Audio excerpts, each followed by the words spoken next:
Salut tout le monde, soyez les bienvenus dans un nouvel épisode de Cinéma Anonyme, le podcast destiné aux amateurs de films et cinéphiles amateurs. Dans nos versions swap, un tour de rôle, on propose un film à l'autre et on revient la semaine d'après pour en parler. Moi c'est Seb, Moi c'est Yann. et aujourd'hui on parle de Fallen Angels.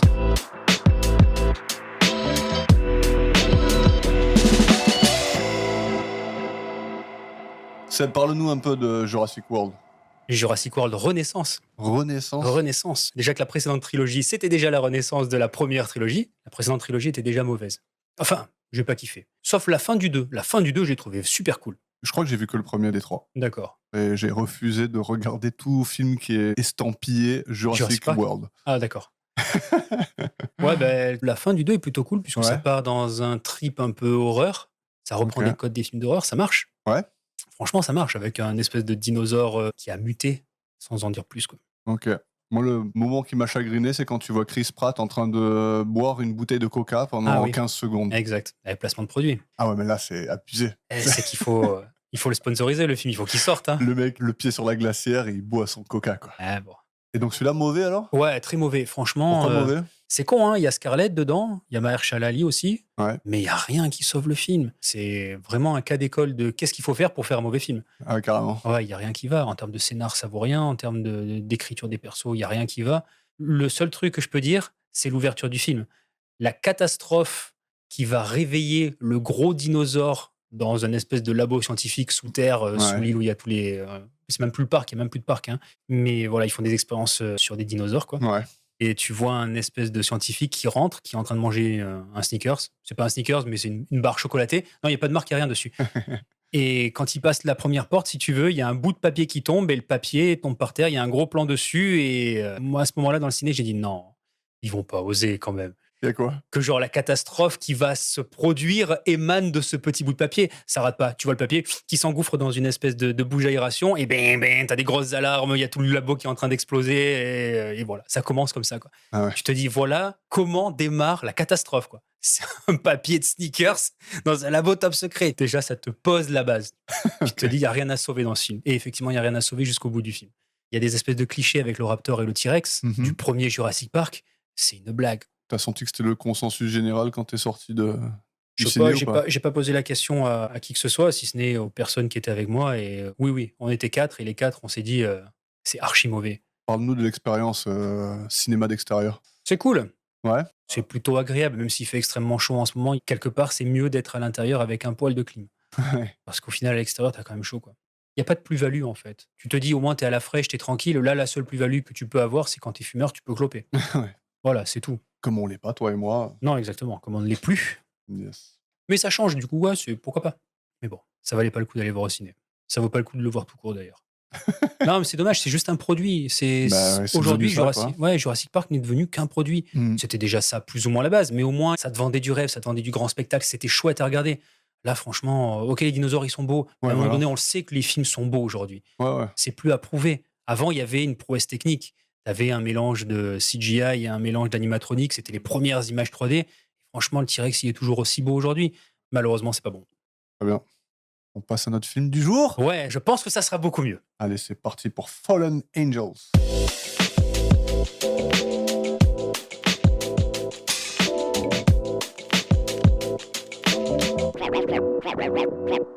Cinéma anonyme. Bon, ben, je t'écoute et le monde t'écoute. Le monde entier.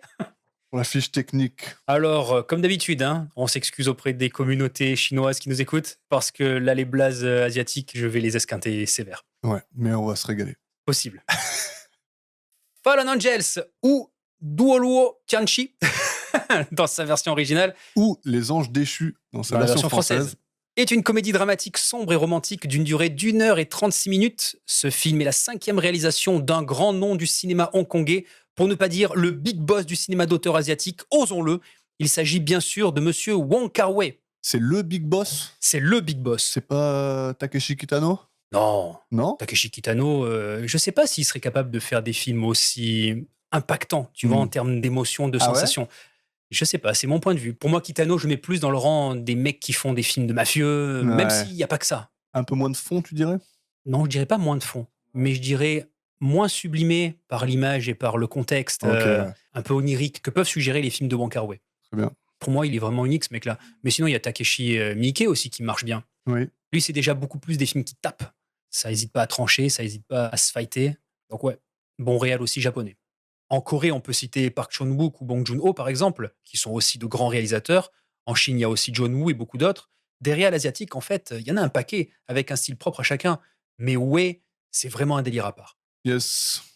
Maître incontesté du spleen existentiel à l'esthétique visuelle immédiatement reconnaissable, Wong Kar-wai explore avec sensibilité, et ce depuis le début des années 90, les thèmes de la solitude, de la mémoire, de l'instant éphémère et surtout du désir inassouvi, souvent dans un cadre urbain nocturne, vibrant et mélancolique. Ben voilà, t'as dit tout le film là. À peu près. J'ai un peu résumé quelques-uns de ses plus grands films, effectivement. Ouais, mais surtout celui-là, là, du coup. Ces personnages, rêveurs, décalés et parfois même fantomatiques, errent dans des villes labyrinthiques, très souvent Hong Kong, en quête d'un lien, d'un souvenir ou simplement d'un moment à retenir avant que tout ne s'efface. Son cinéma de l'intime est sublimé par une esthétique visuelle très marquée, jeux de lumière, ralentis, hypnotiques, couleurs saturées, notamment les rouges, les verts et les jaunes, travelling latéraux, miroirs, cadre dans le cadre, etc., etc. Tous les plans, plus beaux les uns que les autres, cherchent à figer dans le temps une émotion qui nous échappe tant au personnage qu'au spectateur, presque immédiatement. Et cette patte visuelle unique, il la doit notamment à son chef opérateur australien Christopher Doyle, véritable co-auteur de son cinéma jusqu'au début des années 2000, ainsi qu'à son monteur William Chang, présent sur la quasi-totalité de ses projets. Ce trio d'artisans poètes a donné naissance à une série de films emblématiques, Nos années sauvages en 1990, Chongqing Express 4 ans plus tard, Happy Together en 1997, le majestueux In the Mood for Love réalisé en 2000, sa presque suite 2046 sortie en 2004, et bien évidemment Fallen Angels, notre film du jour. Oui, il paraît que Fallen Angels, c'est une suite un peu de Chungking Express. Effectivement, j'allais en parler un petit peu plus tard, mais a priori, Chongqing Express devait durer beaucoup plus longtemps et intégrer un segment, le premier en l'occurrence, beaucoup plus long, l'étirer. Ok. Après, il est beaucoup plus focalisé sur l'histoire entre le policier et la nana qui travaille dans cette espèce de snack. Et ils ont coupé un petit peu des morceaux. Et Ok. du coup, cette histoire qu'il voulait un peu plus étirer, en quelque sorte, il l'a prolongée, il en a fait Fallen Angels. Il a rajouté d'autres petits morceaux et ça fait vraiment une histoire à part entière. Yes. Mais à la base, effectivement, Chungking Express et les prémices de Fallen Angels, c'était un seul et même film. Et il paraît qu'ils sont très différents visuellement et dans le mood et tout, quoi. Alors, en termes d'esthétique, il y a des trucs qui divergent déjà en termes d'ambiance générale, on va dire. Puisque Fallen Angels se passe clairement de nuit du début à la fin. Ouais. Chungking Express, c'est tout l'inverse. Il se passe quasiment que de jour. Surtout le segment le plus important, le plus long, parce qu'il y a 2 segments. Le premier avec Takeshi Kaneshiro, l'un des acteurs que l'on va retrouver dans Fallen Angels, et l'actrice dont j'ai malheureusement pas les noms, puisque je me suis pas attardé sur Chungking Express, j'ai pas relevé en fait les acteurs. Et de l'autre côté, il y a Tony Long et Faye, j'ai oublié son nom de famille à elle, c'est le segment le plus long, celui-ci. Et en fait, l'histoire raconte les rencontres de 2 policiers avec 2 femmes, lesquelles ils vont plus ou moins tomber amoureux. Ok. Le film est vraiment cool. Il y a des liens intéressants d'ailleurs avec Fallen Angels, on va en parler un peu plus tard. Tous ces métrages, malgré la différence d'intrigue, de protagonistes et de temporalité, tissent entre eux une sorte de continuité thématique et visuelle, comme si l'œuvre entière de Wong Kar-wai formait un seul et même long rêve constitué de plusieurs fragments indépendants.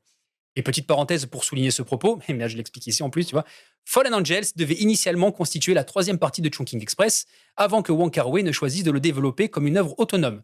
Le résultat est une plongée dans un Hong Kong nocturne, chaotique et sensuel, habité par des êtres à la dérive. Mais n'embrassons pas trop à la hâte ô poète du crépuscule à l'oreille attentive. La nuit s'étire encore et l'analyse filmique peut attendre. Pour l'heure, retournons à notre réalisateur. Je te fais du kung-fu prosodique, mec. T'as rien vu venir. C'est nice, c'est nice. 7e dan de poésie, tu peux pas tester. C'est pour être dans le ton du film, tu vois. Mais ouais. En plus de son équipe technique, Wong Kar-wai est également connu pour son attachement à certains acteurs qu'il retrouve de film en film. Tony Long, acteur fétiche qu'il dirigera à 6 reprises, Maggie Cheung, 5 collaborations avec lui, mais aussi Leslie Cheung, Jackie Cheung, aucun lien de parenté entre tous, Takeshi Kaneshiro ou encore Zhang Ziyi. Des acteurs qui transcendent l'état de mélancolie avec beaucoup d'élégance et de justesse, comme ces nombreuses cigarettes fumées très lentement, bien plus évocatrices qu'un long dialogue à la Tarantino. Petite anecdote célèbre, sur le tournage de In the Mood for Love, Wong Kar-wai n'avait pas de scénario défini. Il tournait au jour le jour, en suivant l'humeur des acteurs et les vibrations de l'instant. Arrête. Le film deviendra son chef-d'œuvre incontesté, célébré dans le monde entier, souvent cité parmi les plus grands films du XXIe siècle, alors que la plupart du temps, les acteurs et lui-même étaient en roue libre totale. C'est pas vrai. C'est vrai. Comme quoi, le freestyle, même sur le boulot, ça peut avoir du bon. Eh ouais. Faut oser, hein. C'est beau. Après, c'est le gros reproche qu'on lui a fait, notamment sur 2046. où apparemment, il était tellement en mode allez-y, jouez et moi je filme et on va se débrouiller que ça lui a porté préjudice. Il y a notamment Maggie Chuang dans ce film qui apparaît une dizaine de minutes, même pas, à l'image, alors qu'il a tourné avec elle pendant plus de 6 mois. Donc voilà, à un moment donné, les acteurs, ils s'y retrouvent plus et les spectateurs aussi en disant bon là maintenant, c'est du Wong Kar-wai un peu abusé. Ils donc se sentent plus valorisés ni rien là sur le coup. Ça lui porte préjudice. Après, est-ce que c'est son mode opératoire qu'il maîtrise? Peut-être. En tout cas, ça a eu du bon pour certains films. Mais c'est le revers du génie, quoi. Peut-être. Fallen Angels est un petit peu aussi dans cette vibes. Ah ouais? Il y a beaucoup de plans qui ont été faits en mode vas-y mec, je te suis derrière. Ça se voit un peu quand même. Ça se voit, notamment dans les déambulations quand il marche dans le métro, quand il marche dans cette espèce de restaurant. Voilà, les acteurs, tu les vois qui sont un peu en mode allez-y, moi je filme. Et ça crée des moments de spontanéité. Ouais. Mais après plusieurs films tournés de la même manière, il y a peut-être aussi de la lassitude qui s'installe. Je sais pas. Peut-être. Mais bon, tu sais que moi je suis friand de ce genre d'exercice qui est pas classique, quoi. Ouais, et In the Mood for Love, tu vois, il a été fait comme ça. Cette méthode de travail improvisée, instinctive, parfois chaotique, fait partie intégrante de son identité d'auteur. Un cinéaste du flottement, du ressenti, du détail accidentel qui devient sublime. À la manière d'un musicien de jazz, Wong Kar-wai compose par variation, par rupture, en laissant de la place au hasard et au silence. Son œuvre, bien que marquée par son ancrage hongkongais, a une portée universelle. Elle parle à tous ceux qui ont aimé, perdu, attendu et espéré. C'est marrant comme tu peux faire le rapprochement entre lui et par exemple John Cassavetes. Ouais. Pourtant, l'approche est complètement différente, quoi. En termes de thématiques abordées? Pas forcément la thématique, mais justement ce truc d'improvisation. T'as l'impression que dans un Cassavetes, il y en a. Ouais. Et en fait, on a appris par la fois où on a oui, tout à fait. Une femme sous influence qu'en fait, il y en a 0. Exact. Tout est millimétré, quoi. C'est vrai. Et c'est marrant comme des fois, ça peut se voir et ça peut sublimer le film. Des fois, ça peut donner l'impression qu'il y en a, alors que pas du tout. Et pourtant, ça donne une bonne impression aussi. Et des fois, ça peut aussi être négatif. Ouais. Tout à fait. Aujourd'hui, malgré une filmographie relativement concise, composée de 10 longs métrages, quelques clips, des courts métrages et une série de 30 épisodes en près de 35 ans de carrière, Wong Kar-wai reste une figure majeure du cinéma contemporain qui influencera toute une génération de réalisateurs à travers le monde, comme Sofia Coppola, Barry Jenkins ou encore Nicolas Winding Refn. Son œuvre continue d'inspirer les artistes, d'émouvoir les spectateurs et de rappeler que parfois, ce qui n'est pas dit est encore plus puissant que ce qui l'est. Pour le staff, là, ça va être un peu plus chaud. J'aime te voir le sourire aux lèvres comme ça. Au scénario, ça va être facile, c'est Wong Kar-wai lui-même. Rien à ajouter, on passe au montage. Avec William Chang, précédemment cité lui aussi, il sera nommé aux Oscars en 2014 sur le film de Grandmaster de Wong Kar-wai toujours, mais dans la catégorie des meilleurs costumes, car en plus d'être monteur, William Chang est aussi costumier et chef décorateur sur les films de son grand ami, multicasquette le gars. Et ça, pour le coup, c'est bien d'avoir un mec couteau suisse, tu vois. Carrément. T'as un salaire à verser. Ouais. Et en plus, il te rapporte des prix, c'est cool, quoi. Ouais. À la photographie, c'est Christopher Doyle. Alors lui aussi, une histoire de malade. À l'âge de 18 ans, il quitte l'Australie sur un navire de commerce norvégien. Plus tard, il élève du bétail en Israël, travaille dans des forages pétroliers en Inde, apprend la médecine chinoise en Thaïlande et recevra courant des années 70 le nom d'emprunt chinois Du Kaifeng qui signifie « comme le vent ». Ça pareil, c'est 10 points de plus sur le CV et un plus 5 en charisme direct, quoi. Comme le vent. Comme le vent. Mais pour ce qui est du cinéma, le type sera directeur de la photographie sur près de 60 films, essentiellement des films asiatiques, mais pas que, comme Psycho, le remake de Hitchcock, et Paranoid Park, 2 réalisations de Gus Van Sant, respectivement en 98 et 2007, Infernal Affairs d'Andrew Lowe et Alan Mack en 2002, avec Tony Leung et Andy Lau, le magnifique Hero de Zhang Ziyi la même année, avec Jet Li, Donnie Yen, mais aussi Maggie Chuang, Tony Leung et Zhang Ziyi, le trio gagnant, La jeune fille de l'eau de M. Night Shyamalan en 2006, The Limit of Control de Jim Jarmusch en 2009, peut-être mon Jarmusch préféré, au coude à coude avec Deadman. Un jour, on en parlera peut-être de Limit of Control. J'adore ce film, il est exceptionnel. Ok. Et Poesia sin fin d'Alejandro Jodorowsky en 2016, et bien d'autres encore. À la musique, c'est Frankie Chan. À la base, Wong Kar-wai voulait des titres et des compositions originales de Massive Attack, mais pour des questions de budget, ce qu'on peut comprendre, il s'est rapidement approché de son ami Frankie, parce que, à mon avis, beaucoup moins cher, en lui demandant de s'inspirer des sons de Massive Attack pour rester dans l'ambiance trip-hop. On notera tout de même la présence du morceau Because I'm Cool de Nogabe Randriamari Malala. Putain, j'ai du premier coup, mec. Oh là là. Qui est une réadaptation malgache de Karma Coma de Massive Attack, justement, mais aussi des titres Forget Him, interprété par Shirley Kwan, Speak My Language de Laurie Anderson et Only You des Flying Pickets à la fin du film. Je dois dire que Only You à la fin, c'est chapeau. tip top. Ouais. C'est la seule musique qui donne un peu d'espoir. à tout ce monde nocturne. Bref, on en reparlera de la scène de fin. On y viendra. Et à la distribution, alors soyez attentifs. Et indulgents. Parce que ça va se croiser dans tous les sens, c'est surtout pour ça.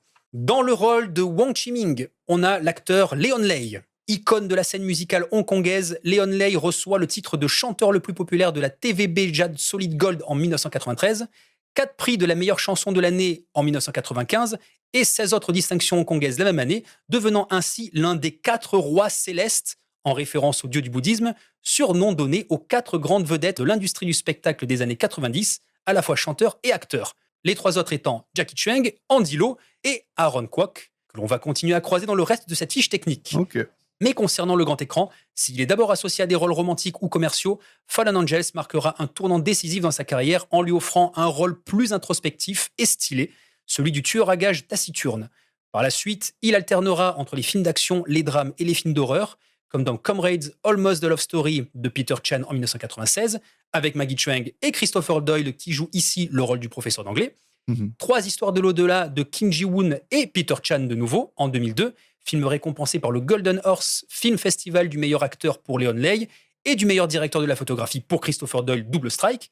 Golden Chicken 2 de Samson Chui en 2003, avec 2 autres rois célestes, Jackie Chung et Andy Lau, ou encore Le Royaume des guerriers de Ching Sui Tungen en 2008, aux côtés de Donnie Yen. Donc Christopher Doyle, il passe aussi devant la caméra. En tout cas, il en a fait un, de sûr. Et j'ai vu également qu'il en avait réalisé quelques-uns, des films très indépendants. J'ai pas gratté plus que ça. Et pour le kiff, Leon Lei sera élu comme l'une des 10 personnalités les plus remarquables de Hong Kong en 1997 et sera décoré de la médaille d'honneur en 2003. CV plus 20 là aussi, quoi. Eh ben. Dans le rôle de l'intermédiaire, on va dire ça comme ça. Allez. En tout cas, la fille qui donne les contrats à notre ami le tueur. Ça m'arrange, c'est comme ça que je l'ai écrite dans tout le script. Magnifique. C'est Michelle Reiss. Après avoir été élue Miss Hong Kong en 1988 à l'âge de 18 ans, Michelle Reiss entame sa carrière d'actrice au début des années 90. Elle se fait connaître dans des rôles glamour ou mystérieux, comme dans Histoire de fantôme chinois 2 aux côtés de Leslie Cheung, toujours les mêmes. Mais c'est bel et bien dans Fallen Angels qu'elle incarnera l'un de ses rôles les plus emblématiques, mêlant sensualité, mélancolie et austérité. Elle tournera par la suite dans Les Fleurs de Shanghai de Hu Xiaoxian en 1998 avec Tony Leung encore une fois, Prince Charming de Wang Jing en 1999 avec Andy Lau et plusieurs thrillers hongkongais avant de se retirer progressivement des plateaux à partir de 2003. Dans le rôle de Iziwu, c'est Monsieur Takeshi Kaneshiro. Acteur sino-japonais, il débute lui aussi dans la chanson sous le pseudonyme d'Aniki, qui veut dire grand frère donc, puis au cinéma dans des comédies légères avant de se faire remarquer dans Chongqing Express de Wong Kar-wai bien sûr en 1994. Et dans Fallen Angels, il incarne à nouveau le même personnage marginal et mélancolique qui deviendra une constante dans sa carrière. Pas tout à fait le même poste, puisque dans Chongqing Express, c'est un policier. Ouais, mais il a une histoire assez commune. Ouais, et assez marquante. Et je trouve que c'est le personnage qui dénote encore plus de tous les autres, et on y reviendra par la suite. Ah oui, il va falloir qu'on en parle de ce personnage. On va en parler, t'inquiète. Il poursuivra ensuite avec des rôles marquants dans des fresques épiques comme Le secret des poignards volants de Zhang Yimou en 2004 avec Andy Lau et Zhang Ziyi. Dont Julien a parlé quand il est venu nous faire Slevin. Exactement. Les Seigneurs de la guerre de Peter Chan en 2009 avec Jet Li et Andy Lau, ou des films d'auteur comme Perhaps Love de Peter Chan, toujours présent en 2006 avec Jackie Cheung, présent lui aussi. La liste est encore bien longue avec de nombreux films produits entre Hong Kong, Taïwan, la Chine et le Japon. Mais à titre personnel, j'ai eu l'immense joie de découvrir cet acteur pour la première fois, comme beaucoup d'entre nous, grâce au superbe hack and slash horror, le bien nommé Onimusha Warlords sur PS2 en 2001, dans lequel Takeshi Kaneshiro incarne le Ronin Saranosuke. Il reprendra du service 3 ans plus tard dans le 3e volet de la saga Onimusha 3 Demon Siege, qui, malgré une scène d'intro magistrale pour l'époque, reste bien inférieure à ses prédécesseurs. La seule valeur ajoutée, c'est de pouvoir jouer Jean Reno dans le rôle de Jacques Blanc, plus un pour le chauvinisme, mais malheureusement pas suffisant pour en faire un super jeu. Et un petit bonus, parce que je suis un gars plutôt sympa, Takeshi Kaneshiro était à la fin des années 90 le représentant officiel de la marque Prada en Asie.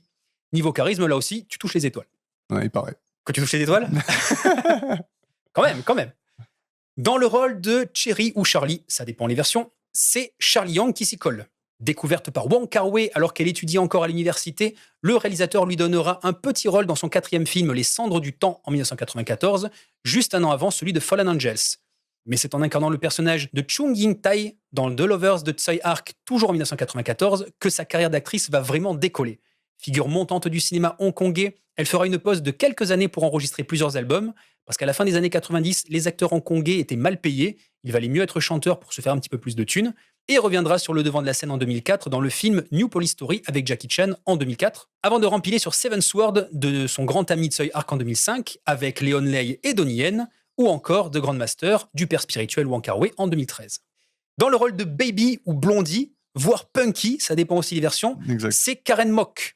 Actrice et chanteuse, elle aussi s'impose dans les années 90 grâce à son charisme atypique et sa capacité à incarner des personnages excentriques ou décalés, et ce même dans des rôles secondaires comme pour Fallen Angels, où son interprétation reste marquante.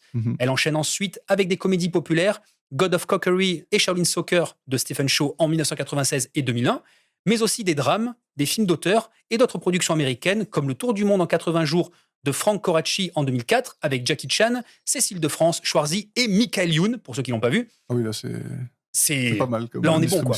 Au moins elle a vu des acteurs des quatre coins du monde, quoi. Ah ouais, carrément. Ou encore Man of Tai Chi 2 et avec Keanu Reeves en 2013, devenant ainsi une figure incontournable du cinéma chinois contemporain. Et petite info supplémentaire, elle parle anglais, cantonais, mandarin, italien et français. Bref, tous sont des profils et des carrières de malades. Quand je nous regarde, je me dis qu'on a raté un virage, c'est pas possible autrement. Entre le Roi Céleste, les Régis Prada, Miss Hong Kong, tous les acteurs sont des chanteurs et 10 langues parlées. Et nous, on fait un podcast de moins de 300 vues, là, dans un studio insupportable où il fait 800 degrés. C'est ça la vie, Yannick? C'est sérieux, ça, quoi. On est médiocre, Yannick, quoi. Est-ce qu'elle a fait un podcast de 50 épisodes? J'en sais rien, mais nous sommes médiocres, Yannick. Entends-tu cela? Des êtres gâchés, Yannick. Voilà ce que nous sommes. Je t'entends, mais je te laisserai pas des êtres gâchés. Plomber comme ça, là. Non, on est au top. Ah, franchement, c'est cool. Je te crois plus. Et pour terminer cette fiche technique interminable, justement, au budget. Alors, le budget initial, j'ai pas trouvé. Il n'existe aucune source précise sur le sujet. La seule info fiable, c'est que le film est un low-budget movie et apparemment, il aurait été réalisé avec une base équivalente à celui de Chongqing Express, soit 15 millions de dollars hongkongais, ce qui correspond à peu près à 1 900 000 dollars américains. Donc, on va dire 2 millions. Ça m'étonne pas. Et les recettes entre Hong Kong et les États-Unis s'élèveraient à peu près à plus d'1 million de dollars US. Autrement dit, c'est pas la folie, quoi. Ah ouais. Mais le film a connu un succès critique considérable dès sa sortie. Sa toute première projection hors Hong Kong s'est faite au Festival international du film de Toronto en septembre 1995, devenant ainsi le centre d'intérêt de l'événement pour son style visuel remarquable.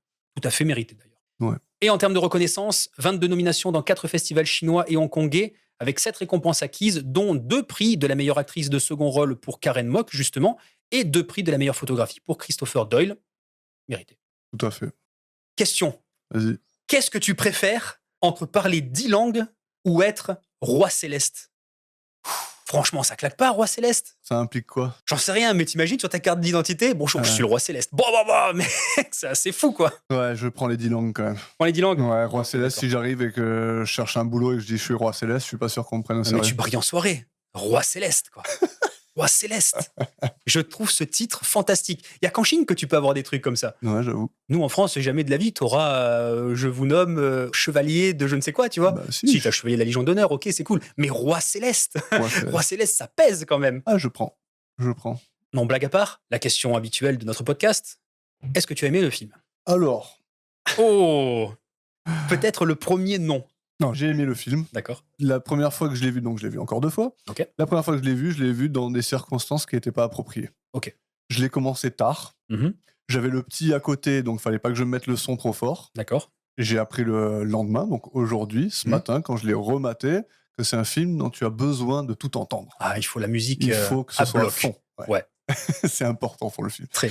Donc j'étais dans ces circonstances-là. Ok. J'étais très fatigué. Je me suis endormi à un moment donné. Oh, ok. Je me suis réveillé. Je me suis dit qu'est-ce qui se passe dans le film. Donc j'avoue, première expérience, j'ai pas eu le full potentiel du film. D'accord.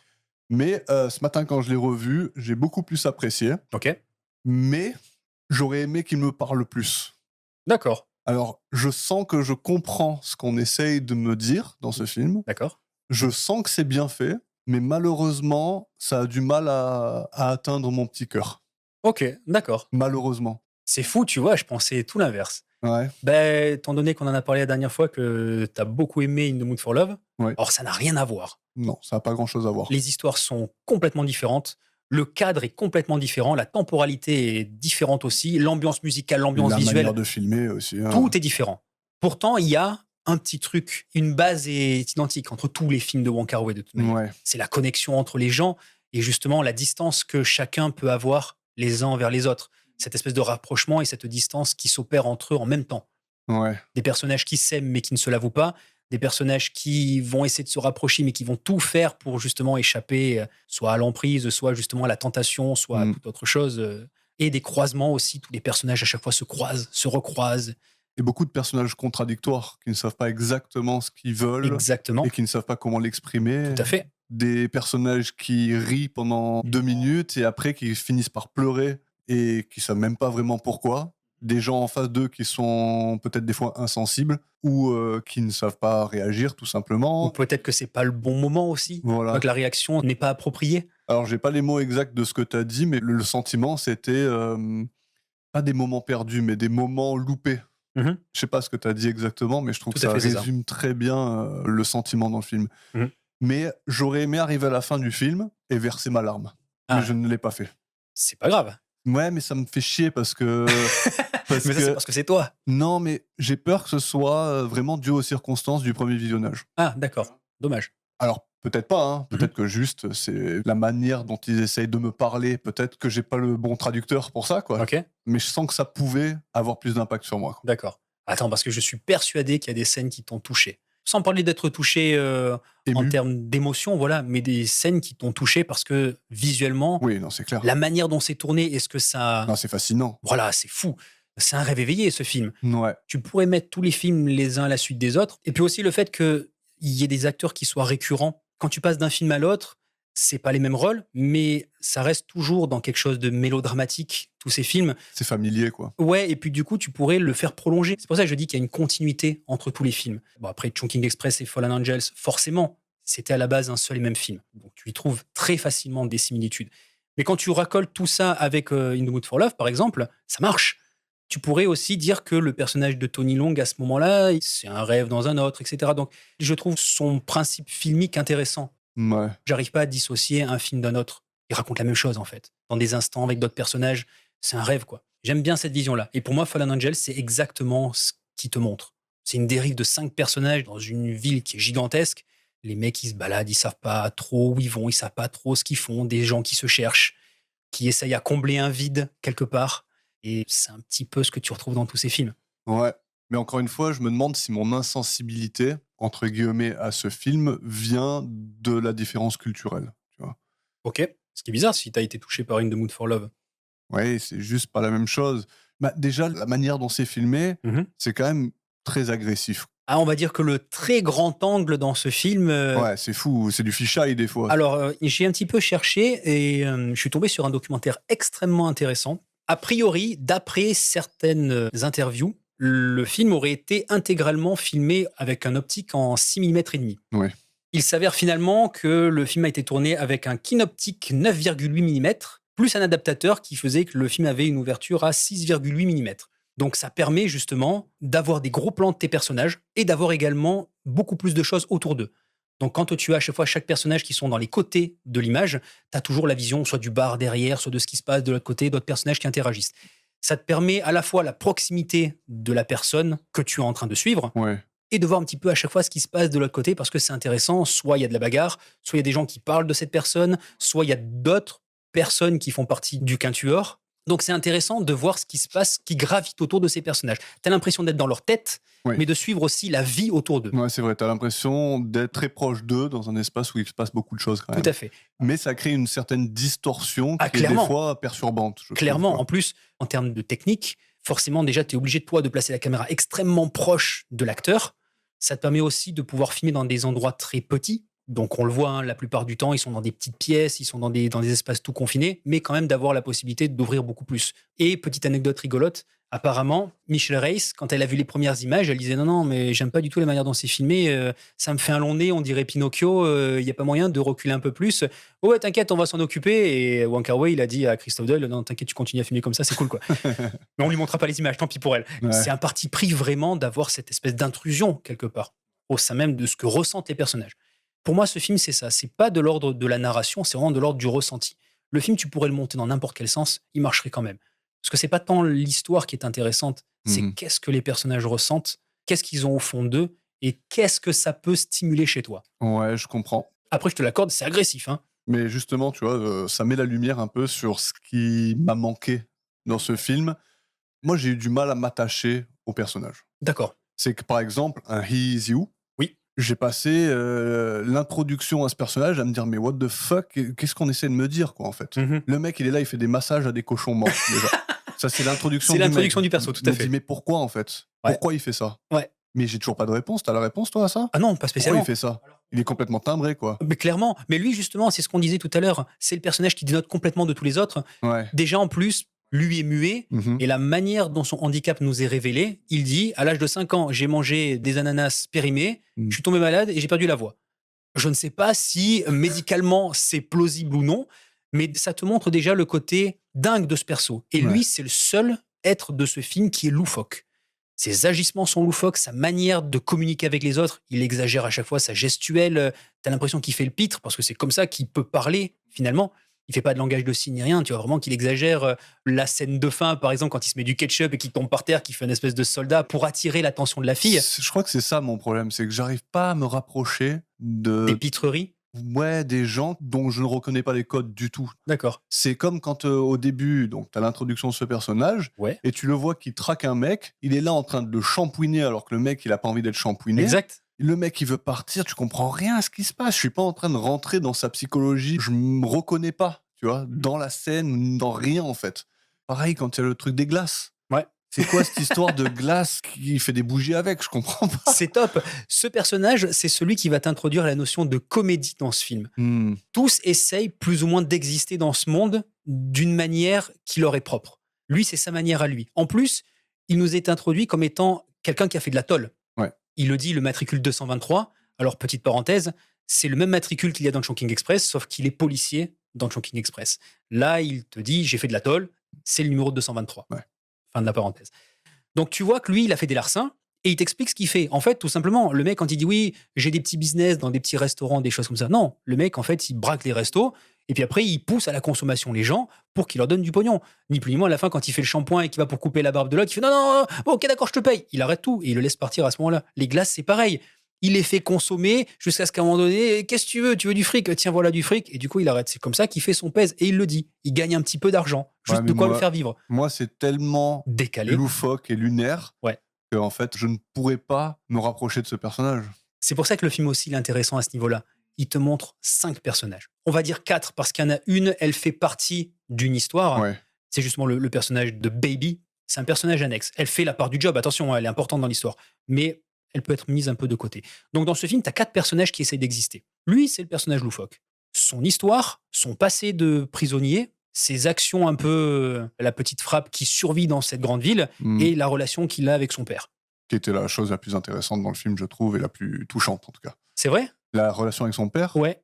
Elle est touchante. Ouais. Il y a un truc. Effectivement. C'est justement ce qui m'a fait me rapprocher de lui un peu. Ok, d'accord. Mais de toute façon, c'est par ce biais-là que tu vas t'intéresser à lui, plus que par ses petits larcins. Oui, c'est sûr, mais en fait, je trouve juste que l'introduction à sa loufoquerie, elle est juste trop longue. Il est dingo, mais ça met du temps à s'établir. Et... Ah, je trouve pas. Je trouve qu'au contraire, c'est aussi rapide que les autres, finalement. Ouais, mais les autres, ils sont moins barrés, quoi. Ah, clairement. Lui, je sors de là en ne comprenant pas. C'est quoi l'histoire de je fais des glaces les plus grosses du monde, j'y mets une flamme, je fais venir toute la famille du gars que je traque depuis je sais pas combien de temps. C'est pas qu'il les fait venir, c'est qu'il les chope et puis il les séquestre, quoi. Enfin, gros, il en fait des otages jusqu'à ce qu'il paye. Alors, il y a un plan que j'aime bien quand même, c'est quand il part avec sa camionnette de glace et que toute la famille, t'as l'impression qu'il passe un bon moment. Et que lui, il est content de leur faire passer un bon moment.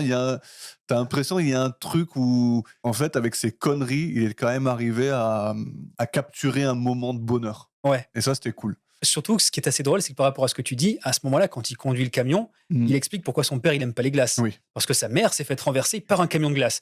Mais c'est pareil, tu vois, c'est complètement dingue comme histoire. Lui, il a une histoire vraiment ouf. Ouais. Mais il est ce personnage-là.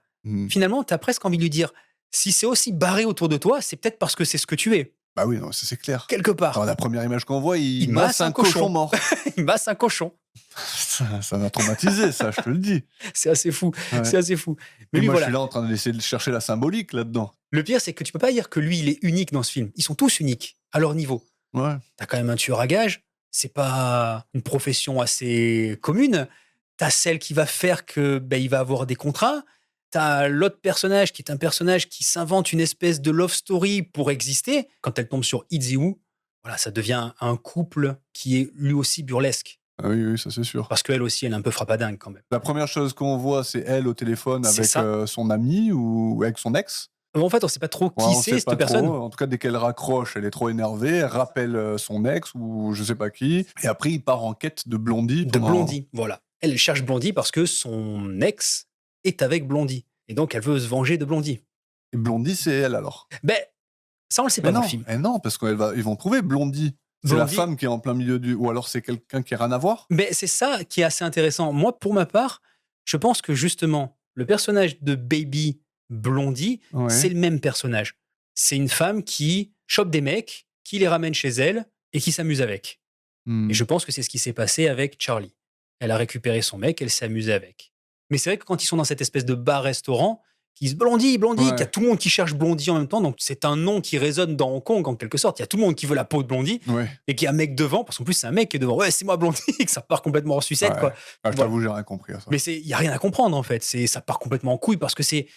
J'ai pas envie de parler comme ça parce qu'on n'a même pas encore fait l'introduction finalement du film. C'est Non, une mais très là, longue je introduction. crois que c'est bon, on va estimer qu'elle est faite. C'est pour cette raison que je disais c'est un film qui va être très compliqué à parler de manière chronologique parce qu'il n'y en a Ouais. pas vraiment en fait. On aurait pu, mais On aurait c'est vrai pu. qu'on est déjà parti dans ce sens et on s'est concentré sur un personnage en particulier. C'est ça. On n'a même pas encore parlé Parler de tous les autres. Ouais. Moi, je pense qu'il est plus important de parler des scènes qui nous ont marqués et des moments qui nous ont marqués plus que de parler de la continuité. La continuité, elle va aller très très vite. Mais ce passage-là dans ce restaurant, c'est à l'image du film. Alors, pour expliquer la première fois que j'ai vu ce film, je l'ai vu, je devais avoir à peu près une vingtaine d'années.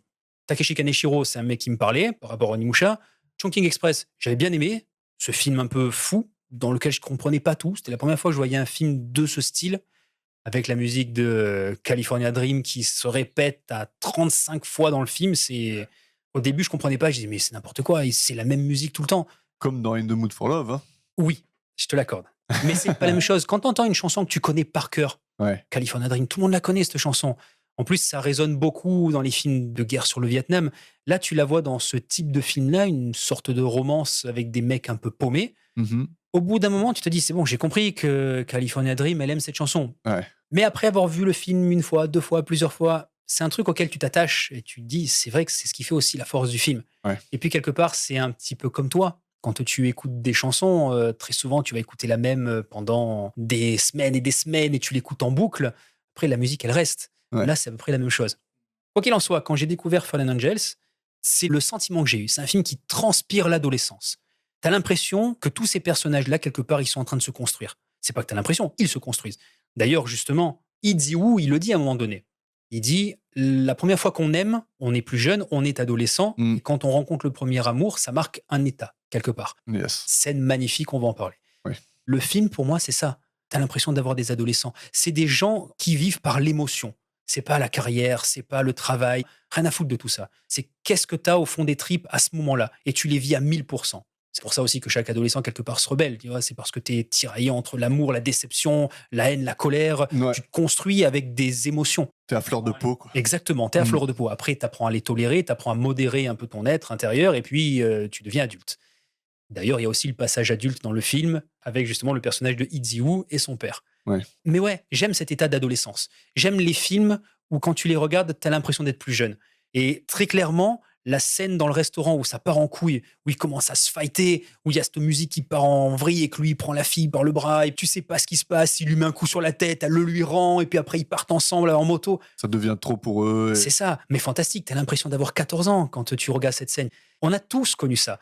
Pour moi, c'est un film qui se ressent et plus qu'il se ressent, c'est un film que t'as vécu quelque part. Tu te retrouves dans certaines scènes où tu te dis, j'étais là quand j'étais plus jeune, ça je connais ce moment-là. Ouais, je me le suis pas assez dit en fait justement dans ce film. D'accord. Et peut-être que c'est la barrière culturelle qui fait que je me reconnais pas dans cet instant-là. Culturel, je sais pas, parce que pour le coup, je suis jamais allé en Chine, je suis pas plus non, proche c'est que ça du sûr, monde ouais, asiatique. voilà. Je sais pas, j'ai pas été sensible à. Enfin, j'aurais aimé, hein. J'aurais aimé venir là et te dire putain, ouais, j'ai tout ressenti, mais non. Il y avait une sorte de barrière qui faisait que je me reconnais pas en Wong. Ouais. Et encore, c'est peut-être le personnage dans lequel je me reconnais le plus, de par son nihilisme un peu inhérent. Bon alors, avant d'aller un peu plus loin dans les scènes, est-ce que tu veux rapidement faire un petit synopsis ou du moins une présentation très général des personnages dont on n'a pas encore parlé. Comme ça, après, on peut passer à la suite et on va peut-être un peu décortiquer davantage le film. Je vais essayer. On va suivre Wong Chi-Ming, un tueur à gages qui exécute des contrats, semble-t-il. Et après l'avoir fait, il retourne dans son petit appartement miteux. Appartement qui est régulièrement, on dirait, nettoyé Clairement, par c'est ça. une femme. Et on apprend vite que cette femme est son intermédiaire et que c'est son agent, quelque part, qui lui donne ses contrats. Contrats pour lesquels lui ne se pose absolument aucune question. Il va, il déglingue. Et voilà. Et on va, au fil du film, suivre leur évolution, surtout à ces deux personnages-là et à celui de Haze Yu. Tout à fait. Ce sont des personnages qui vont se croiser, mais les histoires, elles, restent indépendantes. Ouais. Et donc, tout va changer dans cette histoire le jour où Wong il va se dire qu'il a envie d'arrêter. Exactement. Et voilà. Ouais. Parce que c'est assez. C'est les 5 premières minutes du film. Donc, messieurs, dames, si vous ne l'avez pas vu et que ça vous donne envie, regardez-le et vous revenez nous voir juste après.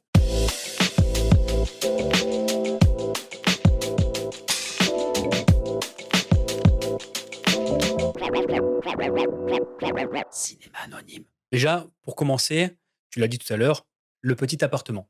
Rien que ça a une histoire. Ouais. En termes de colorimétrie, tous leurs segments à eux, quand ils sont dans cet appartement, c'est jaune. Jaune, ouais. Moi, j'aime beaucoup déjà où est-ce qu'il se situe. Tu as une grande route sur le côté.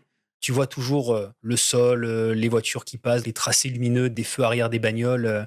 Donc, tu vois le temps qui défile en permanence. Tu as toujours la même manière de filmer cet appartement. Tu as les 2 petites fenêtres à moitié ouvertes sur le côté gauche. C'est trop fort ce plan où tu vois l'intérieur de l'appartement et l'extérieur de la ville, quoi. Tout en même temps. Mais surtout, ce que j'aime bien, c'est la manière dont les 2 personnages, donc l'intermédiaire et Wang Chi-Min, la manière dont ils rentrent dans l'appart. Il y a une petite vitre cassée avec la clé qui pendouille sur un bout de fil de fer. Et donc, à chaque fois, ils prennent la clé, hop, ils passent la main dans cette petite fenêtre et puis ils viennent ouvrir un espèce d'énorme cadenas sur la porte et ils rentrent. Donc, tu imagines une espèce de... C'est même pas vraiment un appart, en fait. Une espèce de salle désaffectée dans lequel il y a un lit, il y a 2 commodités, C'est basta, pourri, quoi. quoi. C'est tout pourri. Le plan parfait pour un assassin qui se planque, quoi. Mais ouais, déjà, cet appart, il a une histoire. Ouais. Mais est-ce que lui, il sait qu'elle débarque tout le temps et qu'elle fait... elle est censée faire son ménage ou... Clairement, je pense que c'est ce qu'elle fait, le ménage. Mais après, elle dit un truc. D'ailleurs, tout le film nous est narré par les voix off des personnages. Les personnages entre eux parlent très peu, finalement. Même le muet. Même le muet, il a sa voix off. Du coup, on comprend plein de choses. Ouais. Mais elle, à un moment donné, donc l'intermédiaire, dit ce qu'elle aime faire, c'est les poubelles des gens, parce qu'elle en apprend énormément avec leurs ordures. D'ailleurs, on le voit qu'elle fout les sacs poubelles par terre et qu'elle prend des clopes qui n'ont pas été fumées, elle s'allume des garrots, elle regarde des papiers d'allumettes, elle regarde des petits bouts de papier partout. Je sais pas effectivement si elle fait vraiment le ménage ou si elle rentre de manière détournée pour essayer de se rapprocher de ce gars-là. Ouais, mais il doit remarquer quand même que quelque chose a changé dans son appart. Chaque fois qu'il part, c'est tout pourri et dès qu'il revient, c'est tout propre. Clairement, en plus, si lui c'est un assassin, il doit vite remarquer 2-3 trucs, j'imagine. Donc je pense qu'il sait qu'elle vient.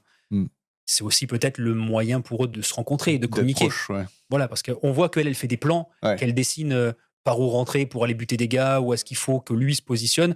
Donc oui, t'imagines que quelque part, elle lui donne des tuyaux quand elle va chez lui. Mais d'habitude, elle envoie un fax.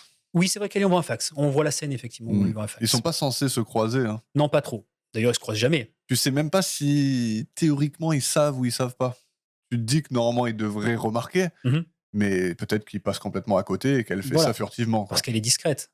À savoir. Je ne sais Surtout pas. Surtout que pas lui, la clé, il l'a sur lui, et après, il la repose sur le truc. Il y a que elle que tu vois prendre la clé. Non, on le voit lui aussi au tout début. Lui aussi prend la clé la première fois qu'il rentre dans l'appartement, on le voit. D'ailleurs, la première personne qui rentre dans cet appart, c'est elle. Oui. Et juste après, on voit lui qui fait exactement la même chose. Il s'embête pas à trimballer des clés avec lui. Il les attache et puis personne ne les chope et c'est très bien comme ça. Ouais. Alors parlons un peu de lui en tout cas. Oui. Parce que lui, si je dois lui donner le crédit qu'il mérite, le double Beretta, c'est juste... Le double Beretta 92F. Cela dit, pour moi, il n'y en a qu'un qui sait maîtriser le Beretta 92F. Vas-y. C'est Cho Yun-fat. Il n'y a personne d'autre à part Big Fat qui sait utiliser les guns.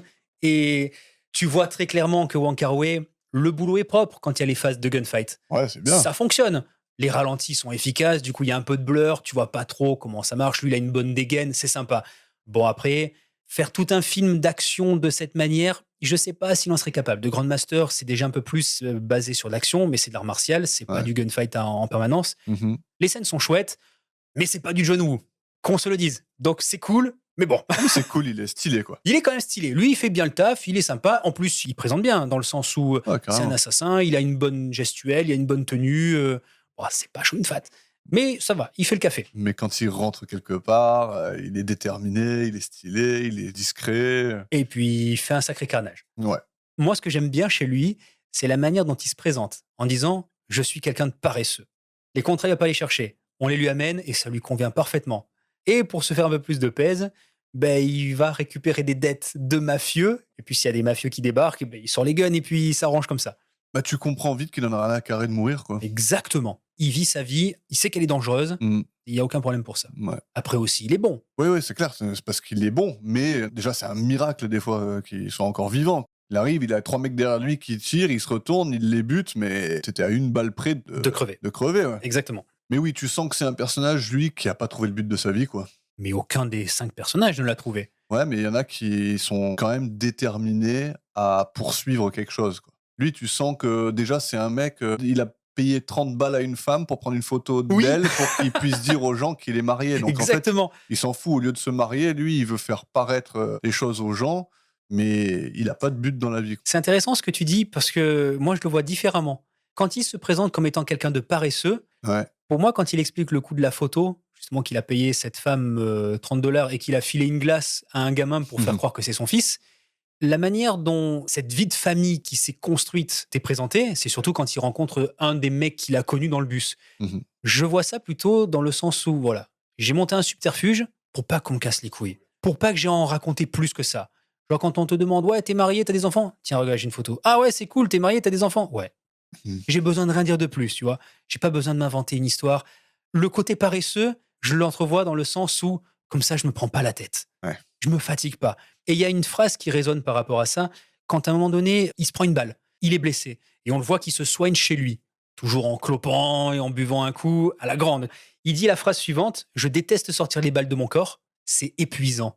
Ça te montre effectivement l'état d'esprit. J'ai pas peur de mourir, mais flemme, tu vois, de me soigner. C'est fatigant, quoi. Ouais, mais ça veut aussi dire que des balles, il s'en est pris beaucoup. Ouais, tout à fait. Et donc justement, qu'il frôle la mort tout le temps et Bien sûr. que c'est pas pour ça qu'il se met un gilet pare-balles et qu'il y va un peu plus, de façon plus prudente, quoi. Ah non, clairement Il pas. continue à y aller, les 2 bras en avant, les Beretta flambants Mais et pour moi, ce personnage-là, il est touché par un état de lassitude. ouais, de lassitude, mais aussi, il a une incapacité à connecter avec les gens. Ah mais clairement, mais tous d'ailleurs. Tous, c'est un peu le gros problème qu'ils ont. Oui, oui, carrément, ça, c'est leur truc commun, Mhm. c'est qu'ils savent pas comment connecter avec les autres. Et en plus de ça, ils ont des mais lui, moins, mais les autres, ils ont des sentiments très forts et parfois très intrusifs. Oui, tout à fait.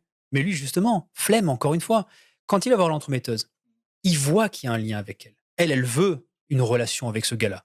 Elle est tombée sous le charme de ce mec. Elle est amoureuse de lui. Mais lui, il est incapable. Oui, mais surtout, je vois ça au même titre que la paresse, tout ça. Mmh. Avoir une relation avec cette femme, flemme. OK, ouais, je Flemme. comprends ce que tu veux dire, je suis plutôt d'accord avec toi, mais pour moi, c'est plus à quoi bon? Oh, également. J'ai l'impression, c'est pour ça que j'ai dit que je me suis plus reconnu en lui qu'autre chose, c'est que Ouais. moi, quand j'avais 20-25 ans, j'étais dans ma période complètement nihiliste, genre, de toute façon, il y a aucun but à toute cette histoire-là, de tout Mhm. ce qu'on vit. On est sur un petit bout de rocher qui tourne autour d'une étoile et ça sert à rien, tout ne sert à rien, toute l'histoire de l'humanité n'est qu'une poussière, tu vois. Et tu sens qu'en fait, ça lui bouffe la vie, il est incapable de sortir de ce train de pensée-là. Peut-être. Donc quand il voit, c'est mon interprétation bien sûr. et ça vaut ce que ça vaut, hein. Bien sûr. Quand il voit justement l'intermédiaire devant lui, Mhm. pour lui, encore une fois, c'est du rien, quoi. Tu vois, c'est rien, c'est comme Baby. En fait, tout est rien pour lui. Bien sûr. Tout est rien, la mort c'est rien, les femmes c'est rien, il n'y a pas de connexion. Et pourtant, l'une des choses qu'il dit dans ce bus, Mhm. c'est j'aimerais bien aller à un mariage. Oui. Il aimerait bien être différent au point où il arrive à connecter avec les autres. D'accord. Mais moi, je pense qu'il est, contrairement à tous les autres, peut-être, il est très conscient de son incapacité à connecter. Possible. Un peu comme, alors je vais faire un parallèle que je pensais pas que j'allais faire, D'accord. un peu comme The White Man dans Sunset Limited. Oh, d'accord. Là, t'as fait un pont gigantesque. Ok, Tommy Lee d'accord. Jones. Tommy Lee Jones, tout à fait. Dans le sens où je pense que son individualité, Mhm. à lui, elle est beaucoup plus internalisée. Elle est plus résolue. Dans le D'accord. sens où les autres, ils se cherchent beaucoup plus. Lui, il sait déjà un peu qui il est. Il a l'impression qu'il ne peut pas faire autrement. Mais pareil, ça c'est extrapolé, c'est une bien sûr. interprétation, tout ça, ce n'est pas dit. Mais j'ai l'impression que quand le mec il vient et qu'il lui parle dans le bus que c'est un ancien collègue à lui, et que lui, il lui drop même pas un mot, quoi. Clairement pas. Et là, il lui montre une photo. Oui, il s'en fout. Et il le regarde pas. T'as l'autre, il est à fond, t'as l'impression que c'est son meilleur copain. Ouais. Et lui, il le regarde même pas. Il est là, il sourit, comme si c'était rien, en fait. C'est rien, mais pourtant, à la fin, il te dit quand même, j'aimerais bien faire partie de ces gens qui arrivent à se regarder, à se parler, à se dire des banalités. Et non, moi, tout ce que je fais, c'est je réfléchis pas et je remplis des contrats jusqu'au moment où je meurs. De mon point de vue, parce que c'est un petit peu aussi comme ça que je suis, je disais en introduction que c'est pas un film que tu vas suivre sur la narration, c'est vraiment un film que tu vas ressentir. Et c'est intéressant ce que tu dis parce que moi, je suis hyper feignant aussi. Je le cache pas, je l'ai toujours été. Oui. La construction amoureuse qu'il pourrait avoir avec cet intermédiaire, ça demande trop d'efforts. Pourquoi est-ce qu'il tombe dans les bras de Baby? Parce que c'est tout cuit, c'est facile, et puis c'est pour s'amuser, donc on s'en fout. C'est un adolescent d'une certaine manière, comme tous les autres. Il vit l'instant présent. Lui, ce qu'il fait triper, ce qu'il met à bloc, c'est d'aller killer des mecs. Hmm. Et justement, aller chercher des contrats, c'est du boulot, ça l'intéresse pas. Lui, ce qu'il veut, c'est être dans l'action, c'est être dans la vie, dans le vif, dans le vécu. Pareil, la relation amoureuse, ça demande trop d'efforts, ça demande trop de travail. En plus, avec une fille, il le sent, il le voit que c'est une fille qu'il aime. Donc ça demande un effort peut-être qu'il n'a pas envie de fournir. Ouais, peut-être. Cette lassitude, elle vient peut-être de cet état de nihilisme. Je vois plus terre à terre le fait qu'il est paresseux, il le dit dès le Ouais, départ, carrément. et l'effort qu'il doit fournir est trop important. Lui, ce qu'il veut, c'est être dans le vrai. Moi, je pense que c'est un suicidaire. Pour faire ce métier, quelque part, il faut l'être. De le faire comme ça, surtout. Tout à fait. Il pourrait être comme dans The Killer et se mettre à 100 Exactement. mètres et envoyer tranquille. du... Voilà. Non, il y va au double Beretta et le torse en avant, quoi. C'est ça. Il pourrait être aussi comme Léon, vachement méthodique. Il est méthodique, peut-être, mais Ouais. son parcours, voilà, quand il dit « je suis paresseux et ça me va bien », pour moi, ça veut tout dire. Il parle pas au gars dans le bus, parce que c'est pareil. Converser avec quelqu'un que t'as pas vu depuis 20 ans, ça va t'amener à un truc qui va te demander de l'effort. J'ai pas envie. Je suis dans mon bus, c'est juste pour rentrer chez moi, pour le prochain kill, quoi. Moi, j'attends de reprendre mon service, le reste m'intéresse pas. Mais c'est marrant, justement, de voir comme l'interprétation dépend un peu de ton vécu. Alors peut-être, après, voilà, là on parle que tous les deux par rapport au film. C'est un film que j'ai découvert quand j'avais un certain âge, donc j'étais jeune adulte, et puis en plus c'est une époque où on s'amusait, on faisait un peu n'importe quoi. C'était cool, c'est le moment où tu vis, quoi. Et donc aujourd'hui, tu le vois de la même manière que tu l'as vu à ce moment-là. Ton visionnage d'aujourd'hui est influencé par ton visionnage de l'époque. Je dirais pas qu'il est influencé par le visionnage de l'époque, il reste quelque part un petit peu de ça, Ouais. mais surtout, après avoir vu plusieurs fois le film et essayé d'analyser un peu plus chaque mot, pour moi ça sonne juste. Hmm. Celui-ci, il est taciturne, mais je mets tout à l'état d'énergie dans le film. C'est une énergie de l'instant. C'est les émotions que tu as dans les tripes qui vont faire que tu vas avancer et que tu vas faire tel ou tel choix. Ouais. Comme tous les personnages du film. Lui, il est habité par ça. Après, il veut s'en détacher. Il dit « je veux m'arrêter ». Mais pourquoi est-ce qu'il veut s'arrêter? Ça demande un effort, certes. Et il y a aussi cette relation naissante avec l'intermédiaire qui peut-être pour lui est trop complexe. C'est l'opposé même de l'intermédiaire. Elle veut construire quelque chose, elle travaille pour se rapprocher de lui, elle fait tout pour essayer d'être au plus proche de lui. Elle lui trouve des contrats, elle fouille ses poubelles, elle range son appartement, elle fait plein de choses pour arriver à son objectif. Lui, il fait tout pour ne pas avoir à faire le moindre effort parce que c'est pas ça qui l'intéresse. Alors, si mes souvenirs sont bons, quand ils se rencontrent, Oui. lui, il finit en disant « on est trop différents ». C'est le meilleur moyen de rompre le lien qu'ils ont ensemble. Oui, oui, mais je trouve que c'est parlant par rapport à mon interprétation, dans le sens où lui, il voit quelqu'un qui est habité par un but, alors que lui n'en a absolument pas, quoi. Et que c'est trop pour lui de voir quelqu'un qui est aussi habité par quelque chose qui lui semble d'une évidence clairvoyante, alors que pour lui, rien ne vaut grand-chose. Il est peut-être intrigué par les gens, mais justement, je crois que le moment où il dit « je veux m'arrêter », il a envie de voir ce que c'est le goût de la vie qu'ont les autres, qui sont pas dans ce monde-là. Et tu sais, il a envie d'être plus humain, j'ai l'impression. Ouais, de connecter avec autre chose. Ouais, de connecter, de goûter à quelque chose qui te drive. Comme l'intermédiaire est drivé par son obsession d'une relation avec lui, quoi. Peut-être. Peut-être.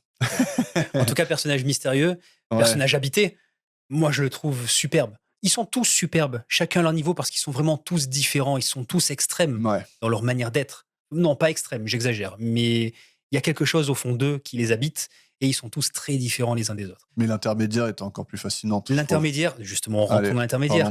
La première, pas la première scène, on la voit, mais la scène du jukebox. Cette scène, elle pourrait durer 1h30. Je regarderai 1h30 de cette scène.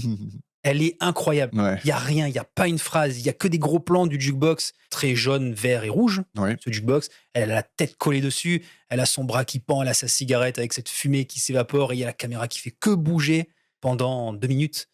c'est envoûtant, c'est enivrant. Tu sens un petit peu l'errance, encore une fois, de ce personnage qui est accroché à cette espèce de musique. D'ailleurs, la musique, c'est Speak My Language. Ouais. La musique parle beaucoup également. Le titre est assez évocateur. À chaque fois, hein, de toute façon. À chaque fois. La musique, elle accompagne chaque scène de la meilleure manière qui soit. D'ailleurs, on n'a pas parlé, mais la musique récurrente qu'il y a pour l'assassin, Ouais. c'est Because I'm Cool. Tu vas nous faire un peu de... Un peu de trip-hop, un peu de Massive Attack.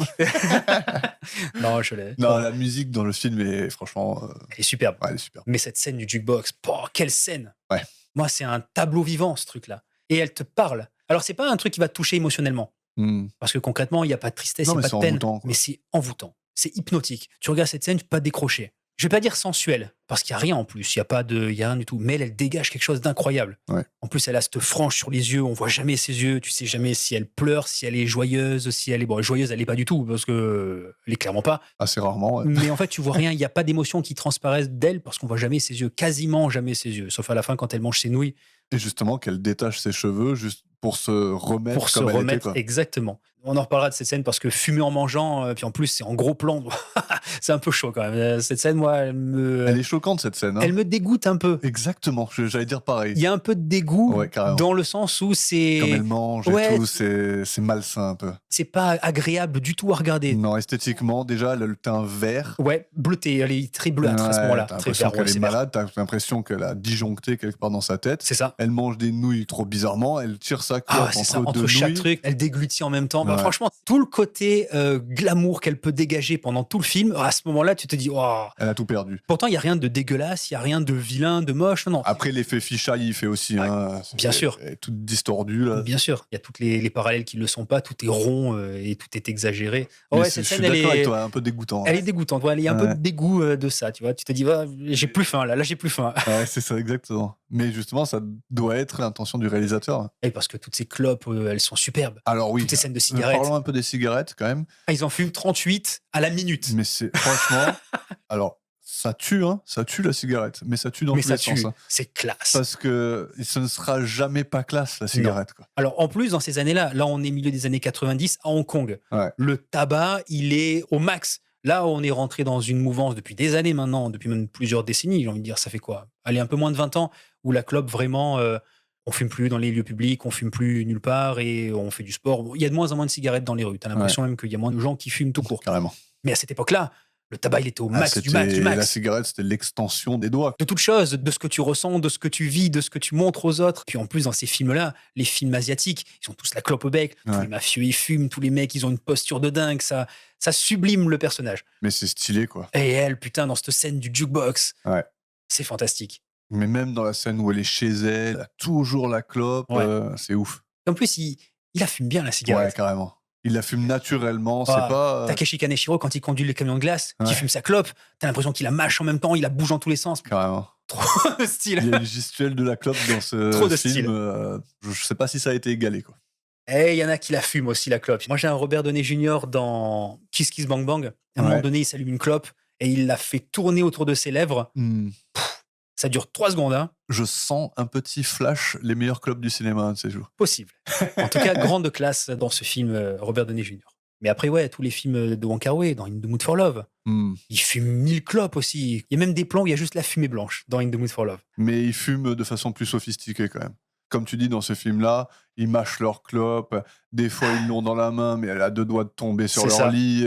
Ils fument entre 2 bouchées de nouilles, tu vois. C'est sale. C'est sale et ça reste beau et visuellement impactant. Exactement. Et puis, peut-être que ça exprime aussi la déchéance de ces personnages-là, quoi. Je suis tout à fait d'accord avec toi. Petit feu, que ce soit au niveau de la clope ou tout ce qu'ils font dans leur vie, quoi. Tout à fait. Donc oui, l'intermédiaire, elle est quelque peu obsédée par le rêve d'avoir une relation avec lui. Pour on ne sait pas quelle raison, en fait. Elle le dit. Elle veut juste être avec lui. Ouais, mais pourquoi? Tu sais pas, ils ne se sont jamais rencontrés, vraiment. Il lui plaît. Il y a quelque chose dans ce personnage qui se dégage. Même s'ils ne se sont pas rencontrés, elle, comme elle dit, elle se crée une vie au travers des déchets qu'il laisse chez lui. Ouais, mais le truc, c'est que c'est une illusion, quoi. Oui, tout à fait. Elle ne le connaît pas, ce mec-là. Ah non, elle ne le connaît pas. Mais elle est fascinée. Elle est fascinée, ouais. Mais j'imagine, de son point de vue à lui, que cette fascination, elle doit faire peur, quand même. Oui, peut-être. C'est de l'obsession. Clairement, l'obsession s'en est. Et dès qu'il lui a dit non, voilà comment elle a fini. Mais c'est quoi ton interprétation, toi, de leur conversation et de comment ça aboutit? Il y a déjà ce fameux moment où il parle de 18-18, c'est mon chiffre. En fait, c'est le numéro de la chanson qu'il y a dans le jukebox. Et la chanson, c'est Forget Him, justement, de Shirley Kwan. Pareil, très évocateur comme titre. Ça veut tout dire. Oui, mais là, justement, il le fait exprès. Bien sûr qu'il le fait exprès. C'est justement pour lui dire, cherche pas, c'est pas la peine. Ouais. Écoute ça, j'ai pas besoin de dire plus que ce qu'il y a dans la chanson. Encore une fois, flemme. Je vais même pas, moi, faire l'effort de te dire que j'ai pas envie. La musique va le faire pour Je vais moi. te laisser des indices par-ci Voilà, par-là. la musique le fera pour moi. Sauf que c'est jamais clair. Alors, elle comprend le message qui lui Elle le est comprend très transmis, clairement. mais elle n'arrive pas à passer à autre chose quand même. Non, et c'est pour cette raison qu'il va y avoir la scène de fin entre tous les deux. Déjà, juste pour revenir à cette scène, quand il lui dit entre nous, en gros, il y aura rien, tu as vu sa main, elle, comment elle se met à trembler Exact, c'est avec sa trop clope. fort, d'un coup. Elle se met à trembler, c'est bon, quoi, elle en peut plus. Elle en peut plus. Jusqu'à ce qu'elle tire la clope et après ça va mieux. Ouais, un petit peu mieux, un petit peu Un mieux. petit peu mieux. Tu vois que c'est fini, que son Bouleversé, monde ouais. s'écroule. Du coup, comment j'interprète leur relation à ce moment-là entre eux? Comment j'interprète leur conversation? Ouais, Bah lui, très clairement, il lui dit laisse tomber. Et par la suite, tu vois que elle, le dernier contrat qu'elle lui donne, parce qu'elle lui dit on fait un dernier contrat, et qu'il dit ok, d'accord, on fait un dernier contrat. Donc c'est elle qui déclenche ce truc-là. Et lui, derrière, lui dit d'accord, j'en ferai encore un dernier avec toi. Et il le dit parce qu'on s'est toujours bien entendu sur le boulot, autant terminer en beauté. Elle lui donne un contrat impossible à réaliser. et lui le sait. Je sais pas si lui le sait, mais nous, en tant que spectateurs, quand on voit la scène de fin, on comprend ce que ça veut dire. Quand elle lui dit, allez, un dernier contrat, ok, d'accord, on le fait. Et quand on voit comment ça se termine, tu dis, elle a fait exprès. Mais oui, mais moi je pense que lui aussi l'a fait exprès. De disparaître comme ça? Moi je pense qu'il savait qu'il allait vers la mort. Et que c'est pour ça qu'il a accepté, du coup? Ouais. Peut-être. Je me dis que peut-être il a compris que elle avait besoin que lui ne soit plus là, quoi. Et que pour ça il était prêt à y aller parce que de toute façon il n'y a rien qui le rattachait. Donc, dans ce sens-là, Ouais. c'est pas plutôt la manière justement pour lui de se retirer, de dire de toute façon, je vais arrêter ce boulot. Et la seule manière d'arrêter ce boulot, c'est d'y rester. Mais justement, toutes les raisons étaient là pour aller faire ce dernier contrat et de enfin en finir avec cette vie qui n'avait aucune signification pour lui. Il choisit sa mort. Ouais, Il choisit sa manière de partir de ce monde-là. Ben, surtout qu'elle, en lui donnant ce contrat, lui, il comprend ce qu'elle veut. Alors ça, je sais pas. Moi, effectivement, je te l'accorde. Le fait de dire j'arrête de cette manière, c'est peut-être la seule manière pour un assassin d'arrêter. Plus que de se retirer, t'y restes. Pourquoi pas? Je vois beaucoup plus le fait que elle a tout fait pour qu'à la fin il meure. Parce que ça sera son seul moyen à elle de pouvoir l'oublier. Ah, je suis complètement d'accord. Voilà. Toutes les scènes de masturbation, quand elle pleure parce qu'elle a compris qu'il voyait quelqu'un d'autre, tu vois qu'elle peut pas se détacher de son image de lui et qu'elle a au fond des tripes, quoi, le gars. Carrément. Il veut pas de moi, il va mourir. Et elle peut pas faire autrement, en fait. Exactement. Après, est-ce que lui, il a compris ça? Ça, j'en ai aucune idée. Ben, j'ai l'impression que ça l'arrange, quoi. J'ai l'impression que depuis le début, en fait, ça va vers ça. Et enfin, toutes les raisons sont réunies pour y aller et faire ce dernier contrat et partir en beauté. Parce qu'en fait, il a essayé de se détacher, il a essayé de quitter ce boulot et de connecter avec les gens, avec Baby par exemple, même avec elle, parce qu'il lui offre cette conversation et il fait un pas quand même vers elle. Mais en fait, il trouve rien, quoi. Il trouve le néant partout où il va. Donc peut-être qu'il se dit, j'ai tout fait, quoi. J'ai tout essayé. C'est possible. Il n'y a pas de réponse. Non, il n'y a pas de réponse. Au même titre qu'on parlait dans Tenchi no Tamago d'interprétation, que le film, il est vraiment fait pour ça, celui-ci, même si le ressenti, c'est peut-être le plus important, l'interprétation aussi, elle a sa place. Pour tous les persos. T'as pas vraiment de finalité pour aucun d'entre eux. Si, peut-être le seul personnage pour lequel tu entrevois une finalité, c'est le personnage de Charlie. Ouais, bah écoute, parlons un peu d'elle alors. Allons-y, parlons de Charlie. Ok. C'est ça qui est assez drôle. On a dit tout à l'heure que Baby, c'était le personnage qu'on peut mettre de côté. Ouais. Je sais pas si entre Baby et Charlie, laquelle des deux a le plus de temps d'écran. Moi, je pense que c'est quand même Baby. Peut-être. En tout cas, Baby, quand elle est à l'écran, on voit qu'elle est là, quoi. Ah ouais, et t'as intérêt à être aussi plat que Wang Chiming parce que sinon, laisse tomber. C'est un morceau, là. Ah putain. Au bout de 10 minutes, j'en aurais marre. Hein. Je dirais, c'est bon. Elle est survoltée. Arrête de gueuler, quoi. Elle est survoltée. Mais revenons sur Charlie. Oui. Donc, Charlie, elle, on la rencontre pour la première fois au téléphone. On en a parlé tout à l'heure. En essayant d'appeler, donc, on présume son mec. Et c'est là qu'elle fait la rencontre de Oziu. Et que lui tombe plus ou moins amoureux de cette fille. En tout cas, il veut connecter avec elle. Pourquoi? On ne sait pas. Mais... Pourquoi? Je sais pas. Mais elle aussi, elle a un truc. C'est un bâton de dynamite. Elle est complètement timbrée. Moi, je pense qu'elle aussi, elle s'invente tout un délire pour exister, pour essayer d'exister. Encore une fois, c'est ce que cherchent tous les persos. Donc, elle a un but, c'est de trouver Blondie et en gros, de lui faire la peau.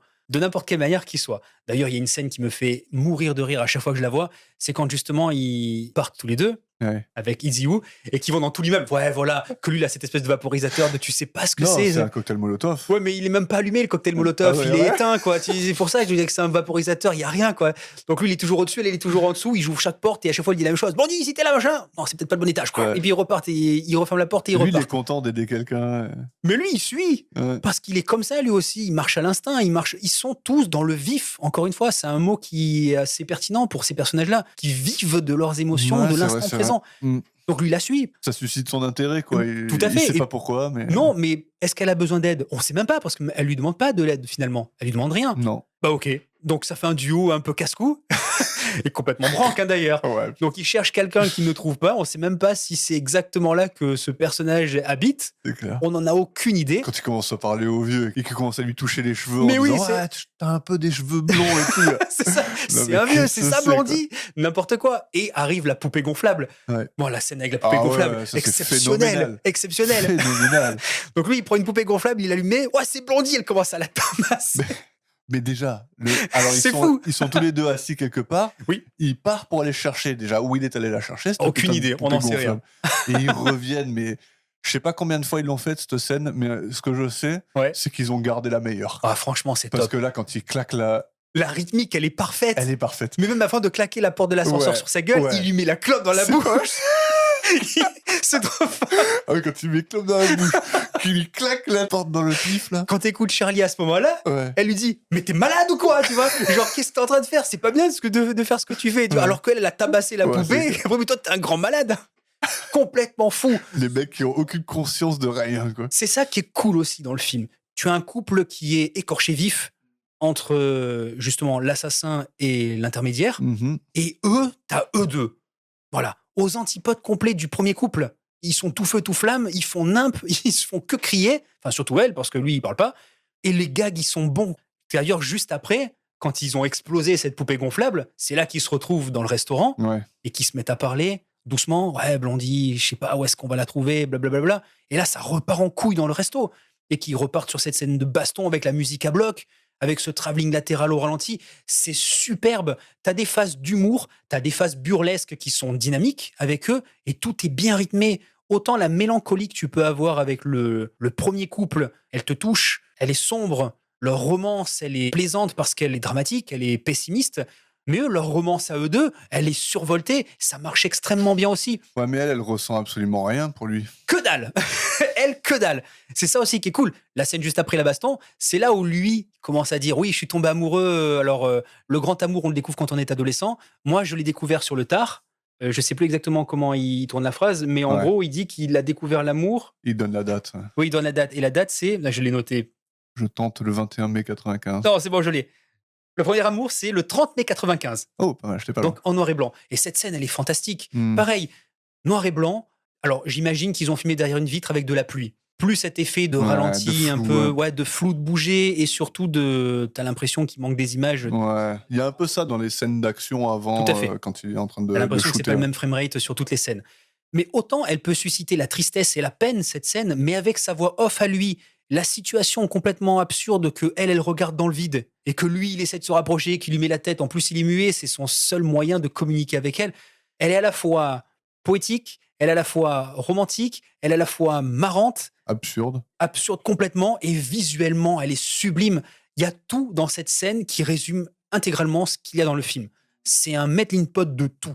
Et c'est cohérent, et ça marche. Mais tu vois, ça me fait dire qu'en fait, ils chassent tous un peu l'illusion. Bah, ça se rapproche vachement de ce qu'on disait dans le dernier film qu'on a fait. Dans Anora, tout à fait. Ils poursuivent tous quelque chose qui n'existe pas en vrai. Ouais, parce qu'en plus, il le dit. Il est tombé amoureux d'elle, et il a amené un match de foot. Non, c'est elle qui l'a amené à un match de foot. Voir les Italiens. Voir les Italiens. C'est rien. En fait, tu vois un stade complètement vide où elle continue à chercher Blondie.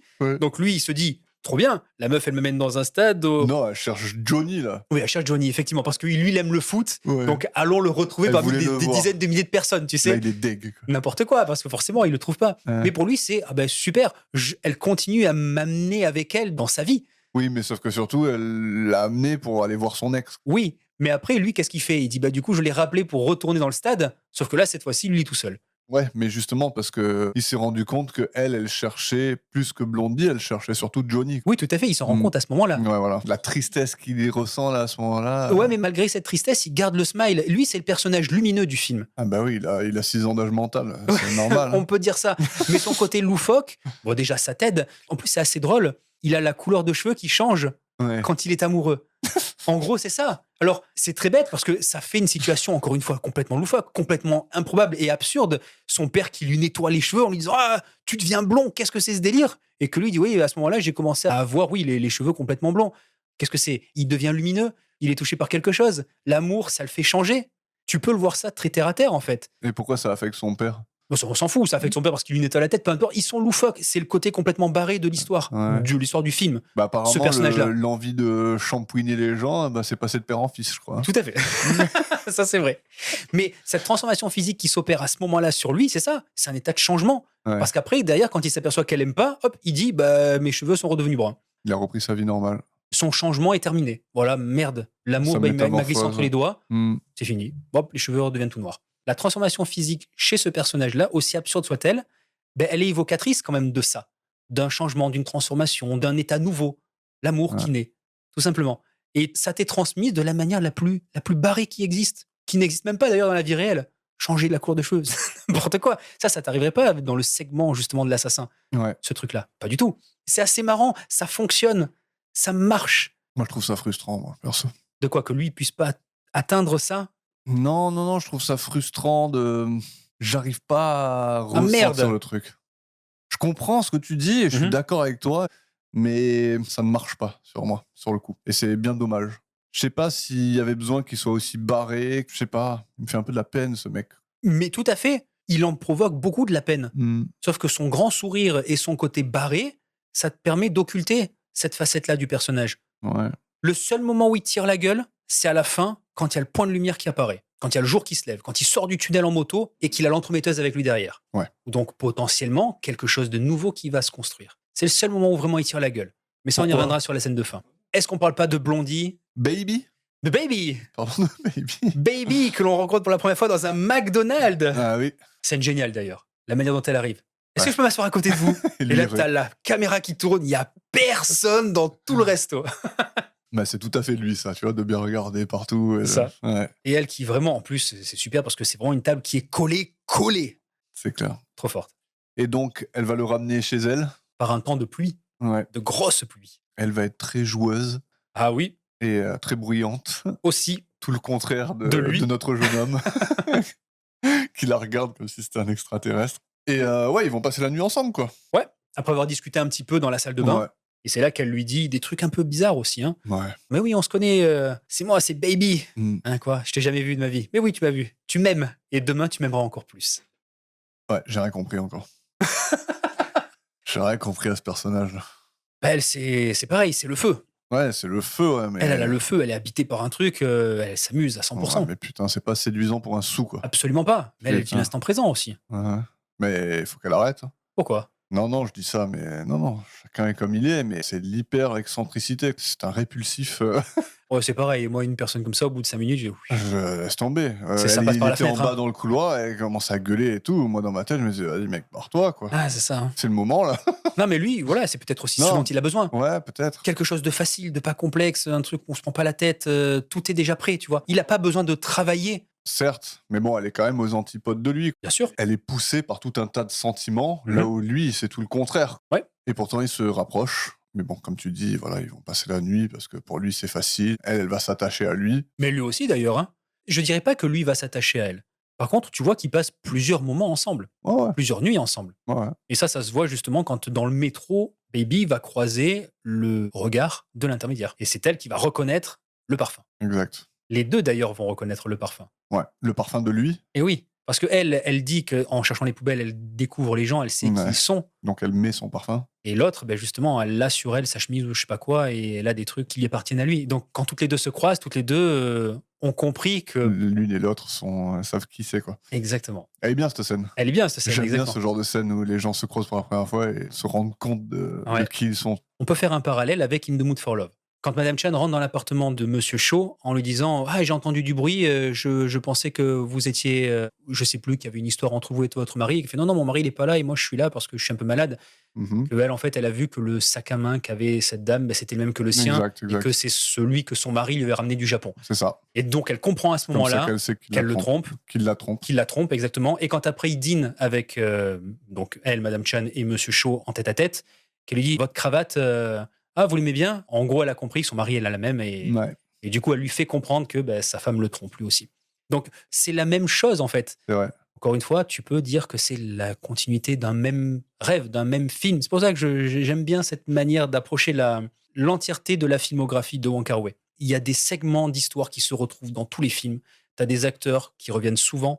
Tu as des principes, des thématiques qui sont les mêmes, abordées un petit peu différemment. Donc, en fait, c'est à chaque fois la même chose. C'est une même longue histoire. Mmh. Je trouve ça intéressant. Donc, ouais, ça m'a fait fortement penser à In the Mood for Love, cette scène. Ouais. Et du coup, après, Baby va dire au tueur, ouais, j'ai croisé une dame, elle sentait ton odeur. Et en plus, elle dit que c'est un parfum qu'elle aime pas. Elle a le même parfum, c'est bizarre. Tu la connais? Elle a compris elle aussi, quoi. Ouais.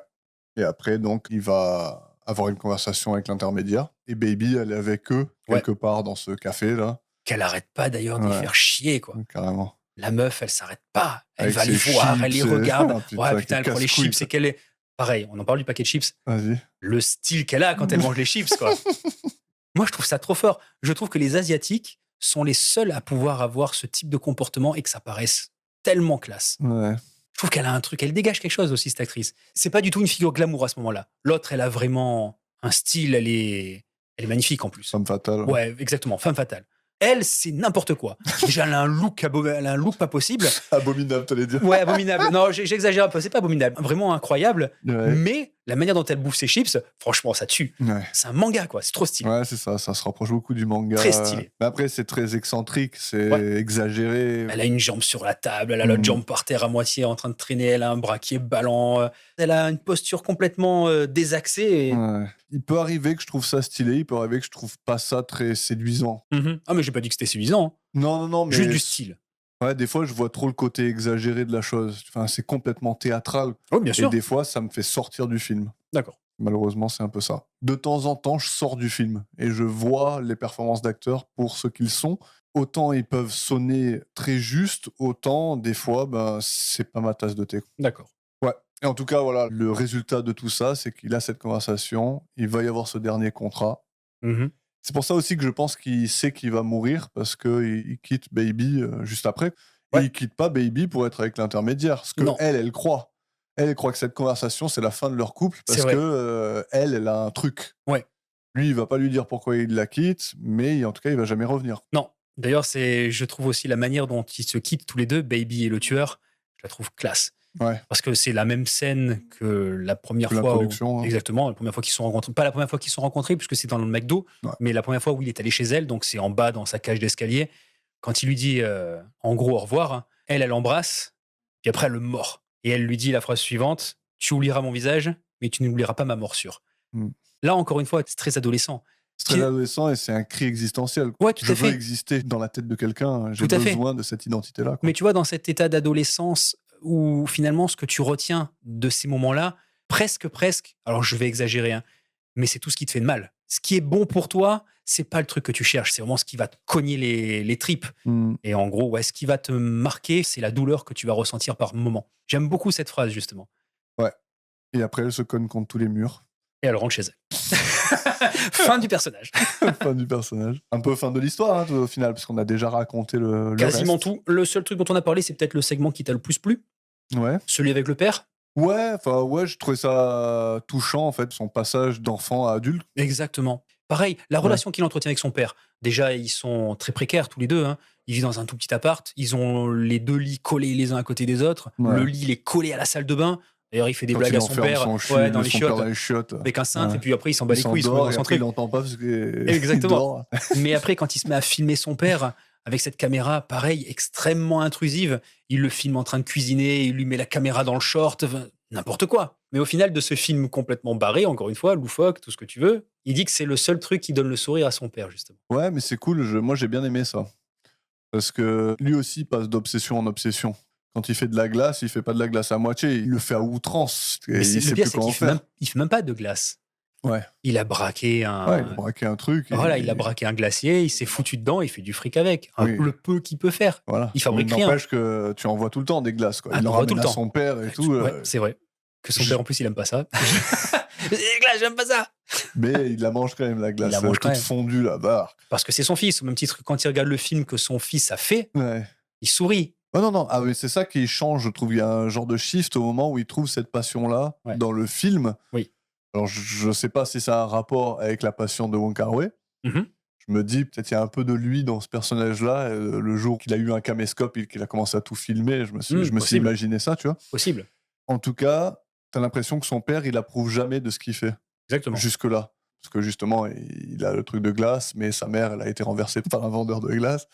T'as l'impression que son père, il est très loin de lui et que ça les rapproche vraiment. Ouais. Son père, il est ému d'une certaine façon quand il se voit lui-même à la caméra et surtout filmé par son propre fils. Ouais. Et en fait, il voit cette proximité-là pour la première fois pour vraiment ce qu'elle est. Alors que cette proximité-là, elle a toujours existé. Oui. Ils vivent ensemble, comme tu dis, dans 2 mètres carrés, ils dorment dans le même lit des fois. Mhm. Et là, en fait, ils voient leur vie pour ce qu'elle est et ça le rend heureux. Et ça, je sais pas, c'est beau, quoi. Oui, et ce qui est paradoxal, c'est qu'il s'aperçoit de leur rapprochement, justement, dans le seul moment où ils sont pas l'un à côté de l'autre. Ouais, c'est ça. Voilà. Parce que lui, il est caché derrière et du coup, ils se voient même pas. Ouais. T'avoues pas tes sentiments Ouais, c'est dans ce ça. film, dans cette vie qu'on te montre de tous ces personnages-là. Des personnages qui ont tous quelque chose au fond d'eux, Ouais. mais qui se l'avouent pas. Et il y a que des moments loupés. Exactement. Mais c'est cool parce que malheureusement, il m'a pas touché comme j'aurais aimé. Mhm. Et j'en ressors en me disant, je sais pas quoi en penser. Et c'est vachement cool d'en parler parce Ouais. que, en fait, déjà, moi, j'ai interprété d'une certaine façon à laquelle je m'attendais pas. Je suis pas venu avec beaucoup de notes, je suis venu un peu en freestyle et le fait de discuter, ça sublime un peu le film, je trouve. Ça lui donne quelque chose en plus. C'est cool. Mais oui, j'aurais aimé verser ma larme parce que quand même, c'est une belle scène à la fin, quoi. Ouais, parce qu'en plus, t'apprends juste après que le père est décédé. Ouais. Pendant que tu le vois en train de regarder ce film. C'est ça. Il y a toutes les histoires qui se résolvent un peu en même temps. Donc, on a le tueur qui va mourir. Mhm. On a lui, justement, qui perd son père. D'ailleurs, la dernière phrase qu'il dit, c'est à ce moment-là que j'ai perdu mon père. Et j'ai compris qu'en gros, il va devenir adulte. Et lui, il dit la phrase suivante, je ne veux pas grandir. Ouais. C'est tous des gosses, quelque part. Ouais, ouais. Et la réalisation de ce que c'est que d'être adulte, c'est pas forcément quelque chose de sympathique, quoi. Exactement. Ils se cherchent tous. C'est pas qu'ils se trouvent pas. C'est peut-être le fait de dire ça là-bas, c'est le point de sortie, mais c'est pas le plus facile. J'ai peut-être pas envie d'aller là-bas finalement. Donc je préfère encore rester dans cet état un peu flottant, justement, un peu entre les deux. Je suis pas vraiment un adulte, je suis encore un peu un gosse, je vis encore un peu en freestyle, justement. Pas savoir. Le cul entre deux chaises. Ouais. Et là, pour lui, fini les conneries. Ce moment-là, il est. Maintenant, Ah, il il faut se que j'avance. range. Il se range. Il faut que j'avance. Ouais. Un peu ce que font tous les personnages, finalement. Et pourtant, il continue à être comme il est, parce que les dernières images de lui qu'on voit, c'est lui, justement, on voit l'intermédiaire. Oui. Et de son point de vue à elle, comme on en parlait au début, on voit tout ce qui se passe autour d'elle. Et il y a une sorte de baston autour d'elle dans un diner. Ouais. On se rend compte que lui, il était impliqué dans cette la baston. c'est ça. Il saigne de partout et il allume sa clope. Mais tu l'entends, alors je sais plus exactement ce qu'il dit à ce moment-là. Ouais. Mais tu vois que, comme tu dis depuis le début, ils vivent dans ces moments intenses. Et que lui, il se plaît à vivre ces moments intenses quand même. Bien sûr. Quand il ressort de cette baston et qu'il allume sa clope, il se sent bien. Il est vivant. Il se sent en phase avec la vie. Ouais. C'est ça. Et après, il dit justement, je l'ai jamais trouvée aussi belle. Donc théoriquement, il l'a déjà vue, cette femme-là. Ouais. Il le dit. Il dit je sais plus où est-ce que je l'ai croisée, mais on s'est déjà vu. On s'est déjà vu et c'est ce soir que je la trouve la plus belle. C'est ça. Alors que pour nous, c'est ce soir qu'elle Elle est la ressemble à pire. rien. C'est ça. Elle est triste et elle mange de manière pas top. Ouais. Et Voilà. pourtant, il y a quelque chose. Alors qu'est-ce qu'il y a là, à ce moment-là? Je sais pas. Ça a quand même une signification, je pense. Pourquoi ce soir? Qu'est-ce qu'elle a? Tu vois, à part qu'elle est De la passée à autre tristesse. chose. Peut-être effectivement que c'est le moment où elle passe à un autre truc. Ouais, qu'elle est disponible, peut-être. Peut-être. Qu'elle a plus les yeux cachés. C'est ça. Elle a plus ses œillères. Mhm. Et elle va se retrouver sur sa moto. Elle va partir Dans avec. une superbe image et une superbe musique. Et pourtant, ils font la gueule tous les deux. Hein. Ils font la gueule, mais ils se laissent vivre d'une certaine façon. C'est marrant parce que c'est vachement marquant l'expression de leur visage à ce moment-là. Lui, il a une détermination. Il a sa clope au bec comme ça, et il est à fond. Je dirais pas qu'il est déterminé.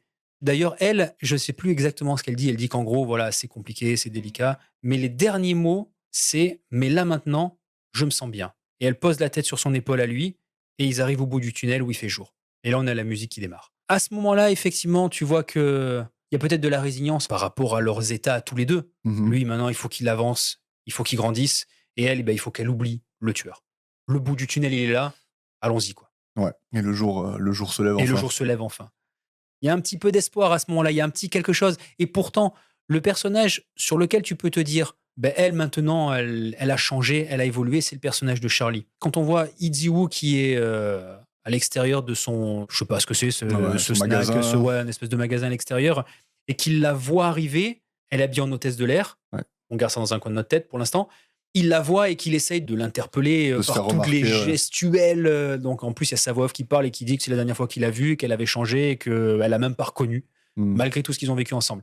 C'est rigolo parce qu'il prend le ketchup, il se le met sur le torse et puis il fait semblant d'être un soldat qui est en train de mourir. Ouais. Il aurait pu faire tout autre chose. Non, il a choisi de faire le mec qui est en train de crever. Et t'as l'impression peut-être il le fait pas vraiment, en fait. C'est dans sa tête, que ça n'existe pas vraiment, ce moment-là. Ouais, peut-être, mais c'est surtout que il jette une bouteille à la mer, mais elle le regarde même pas parce qu'elle s'en fout complètement de lui. Ouais. Je disais tout à l'heure qu'on gardait ça dans un coin de la tête, l'hôtesse de l'air, c'est la fin de Chungking Express. Ah, ok. Pendant tout le grand segment avec Tony Leung et Faye, j'ai oublié son nom, lui cherche une hôtesse de l'air de laquelle il est tombé amoureux. Et en fait, il ne fait que converser avec cette petite nana qui est de l'autre côté d'un stand dans un magasin et il y achète toujours la même salade. Ok. Parce que c'est la salade qu'elle aime, l'hôtesse de l'air. Et elle rêve d'ailleurs. Et en fait, tous les deux vont se rapprocher, sauf qu'elle, à la fin, elle devient hôtesse de l'air. Et à la fin, lui, il rachète le Chogotu, donc lui, il rachète ce petit magasin, et elle vient habillée en hôtesse de l'air et qu'elle dit « Qu'est-ce que tu fais là ?» Et ils se retrouvent à ce moment-là. T'imagines ce que tu veux, comment le film peut finir. Est-ce qu'il a oublié? Est-ce qu'ils se sont oubliés? Est-ce que le rêve de l'hôtesse de l'air se réalise à la fin? Mais du coup, ça fait écho au film précédent. Elle est en hôtesse de l'air devant le magasin et en fait, elle s'en fout de lui et elle s'en va. Mais à ce moment-là, tu te dis, elle a changé.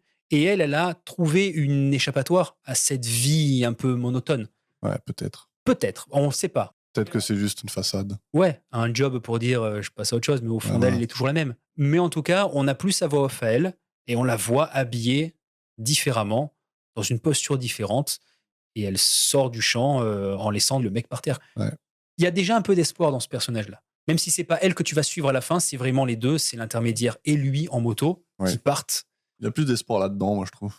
Je sais pas si l'espoir, c'est vraiment un mot qui est bien adapté, parce qu'on sait pas ce qui va se passer pour les deux. Non. Mais en tout cas, physiquement, ils sortent du tunnel. Ils sortent du tunnel, effectivement. Et ils sortent du tunnel tous les deux. Ouais. Même elle dit quelque chose comme à ce moment-là, il y a une sorte de chaleur. Oui, c'est ça qu'elle dit avant de dire et du coup, je me sens bien. Ouais. Et je suis même pas sûr que ça vienne de lui, c'est juste dans son intérieur à elle. Ouais, tout à fait. Elle sent que quelque chose a été résolu et qu'elle peut passer à autre chose. Mais au même titre que lui.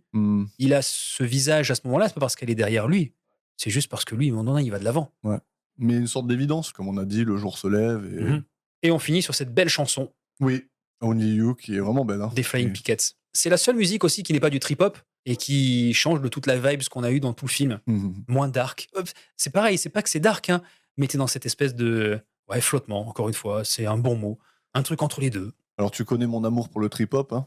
Oui. Je trouve que c'est sous-utilisé dans les films. C'est vrai? Ah oui. D'accord. Le trip-hop devrait être constamment utilisé. C'est tellement cinématographique comme musique. Mais c'est très ancré dans les années fin 90. Bah ouais. Maintenant, on a passé une époque. Non, c'est fou. Si franchement tu fais un film aujourd'hui, tu mets du trip-hop derrière, les jeunes ils pèteraient un câble. Peut-être. Peut-être. En tout cas, c'est vrai que c'est impactant cette musique. Alors, il n'y a pas eu Massive Attack, mais quelque part, c'est pas plus mal. Ouais, c'est parce clair. que cette version malgache, franchement, ça tue. Ça tue. Ça tue. Ça tue. Et en plus, le Cause I'm Cool, lui, tu le vois marcher avec ses deux guns. Bah, ouais, carrément. C'est pas du John Woo, c'est pas Isho Yun Fat. Mais il y a quelque chose. Mais il y a un truc. Mais il y a un truc. D'autres choses à rajouter ou pas, Seb? Pas vraiment par rapport au film, mais juste un petit truc par rapport à la passion, tout simplement. Allez. Je vais parler d'un graphiste que j'aime beaucoup, qui s'appelle Zhang Bin, qui est chinois, et son pseudonyme, c'est Benjamin, beaucoup plus facile à prononcer, celui-ci. C'est un auteur de manhwa ou de romans chinois qui ne fait quasiment que du dessin numérique, et le mec, c'est un vrai virtuose de la tablette graphique. Okay. Le mec, il a un usage des couleurs très contrasté, saturé, psychédélique, dans un style que lui-même appelle les couleurs vraies, de True Colors, ce qui est assez paradoxal, car l'usage des couleurs dans ses visuels ne sont absolument pas naturels. Et lui-même le dit, les couleurs ne sont pas là pour dépeindre la vérité, mais représentent au mieux les sentiments ou les expressions des personnages, l'ambiance d'une scène, plutôt qu'à rechercher un résultat photoréaliste. Tu regardes les visuels de ce gars-là, c'est du Wong Kar-wai. D'accord. C'est exactement ça. c'est des grandes scènes bleues, très froides, avec des personnages soit verts, soit rouges, soit jaunes, par rapport à de la lumière, un objet ou un truc à côté de lui. Des mecs qui jouent de la musique, des nanas qui sont en train de pleurer, des gens sous la pluie, des gens qui sont à des fenêtres dans des immeubles super loin. Tu as toujours des contre-plongées, des plongées. Tout est exagéré. Tous les personnages, tu as l'impression qu'ils sont réalisés au fisheye, quoi. C'est du Wong Kar-wai en images. Et j'ai découvert ce gars-là, je sais pas, dans les années 2010, et j'adore ce qu'il fait. Si vous aimez les images de Wong Kar-wai, allez voir les visuels de Zhang Bin. Ça vaut le coup. Bon, dis-moi, c'est quoi ta scène préférée du film alors? Ma préférée, Ouais. je crois que je l'ai dit tout à l'heure, c'est celle du jukebox. Ouais. Celle de la pluie, celle de la pluie, celle en noir et blanc, quand on a Takeshi Kaneshiro d'un côté et Charlie Yang de l'autre. Cette scène aussi, elle est superbe. Et la scène de baston, parce qu'il y a un truc fou à ce moment-là. Donc ouais, ça serait mes 3 scènes préférées du film. Très bien. Et les tiennes? Moi, j'aime bien toute l'introduction de l'intermédiaire. Même tout le début, là, c'est ce qui m'a le plus plu, en fait. Ok. L'introduction de tous les personnages, je trouvais que c'était cool. Ouais. Mais même sa vie à elle et la tristesse qu'elle a, tu vois, le moment où elle se masturbe et elle finit en larmes complètes, c'est prenant. Tu sens vraiment la solitude qu'elle vit. C'est ça. Mais oui, le jukebox, très fort. Et le cochon. Et le cochon. Comment ne pas...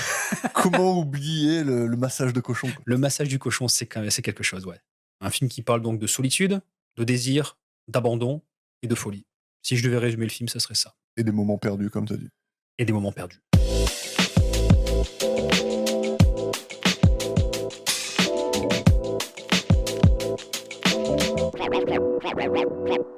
Cinéma anonyme. Donc, pour la prochaine fois, oui, je te propose, j'ai une idée qui m'a été soumise par toi-même.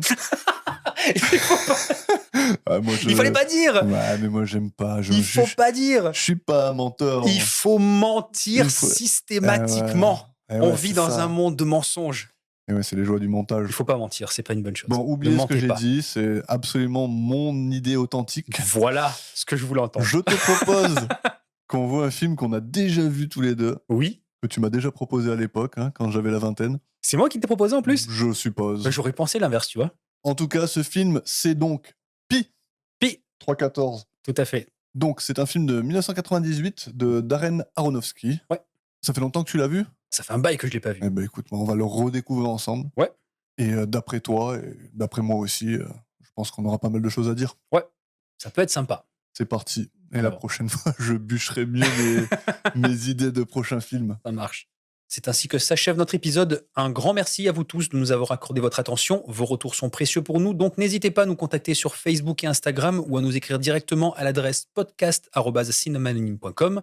Ça fait toujours plaisir et nous serons ravis d'échanger avec vous. Au prochain épisode, Seb nous dira ce qu'il a pensé de Pi et m'en proposera un autre à son tour. En attendant, portez-vous bien. À la semaine prochaine.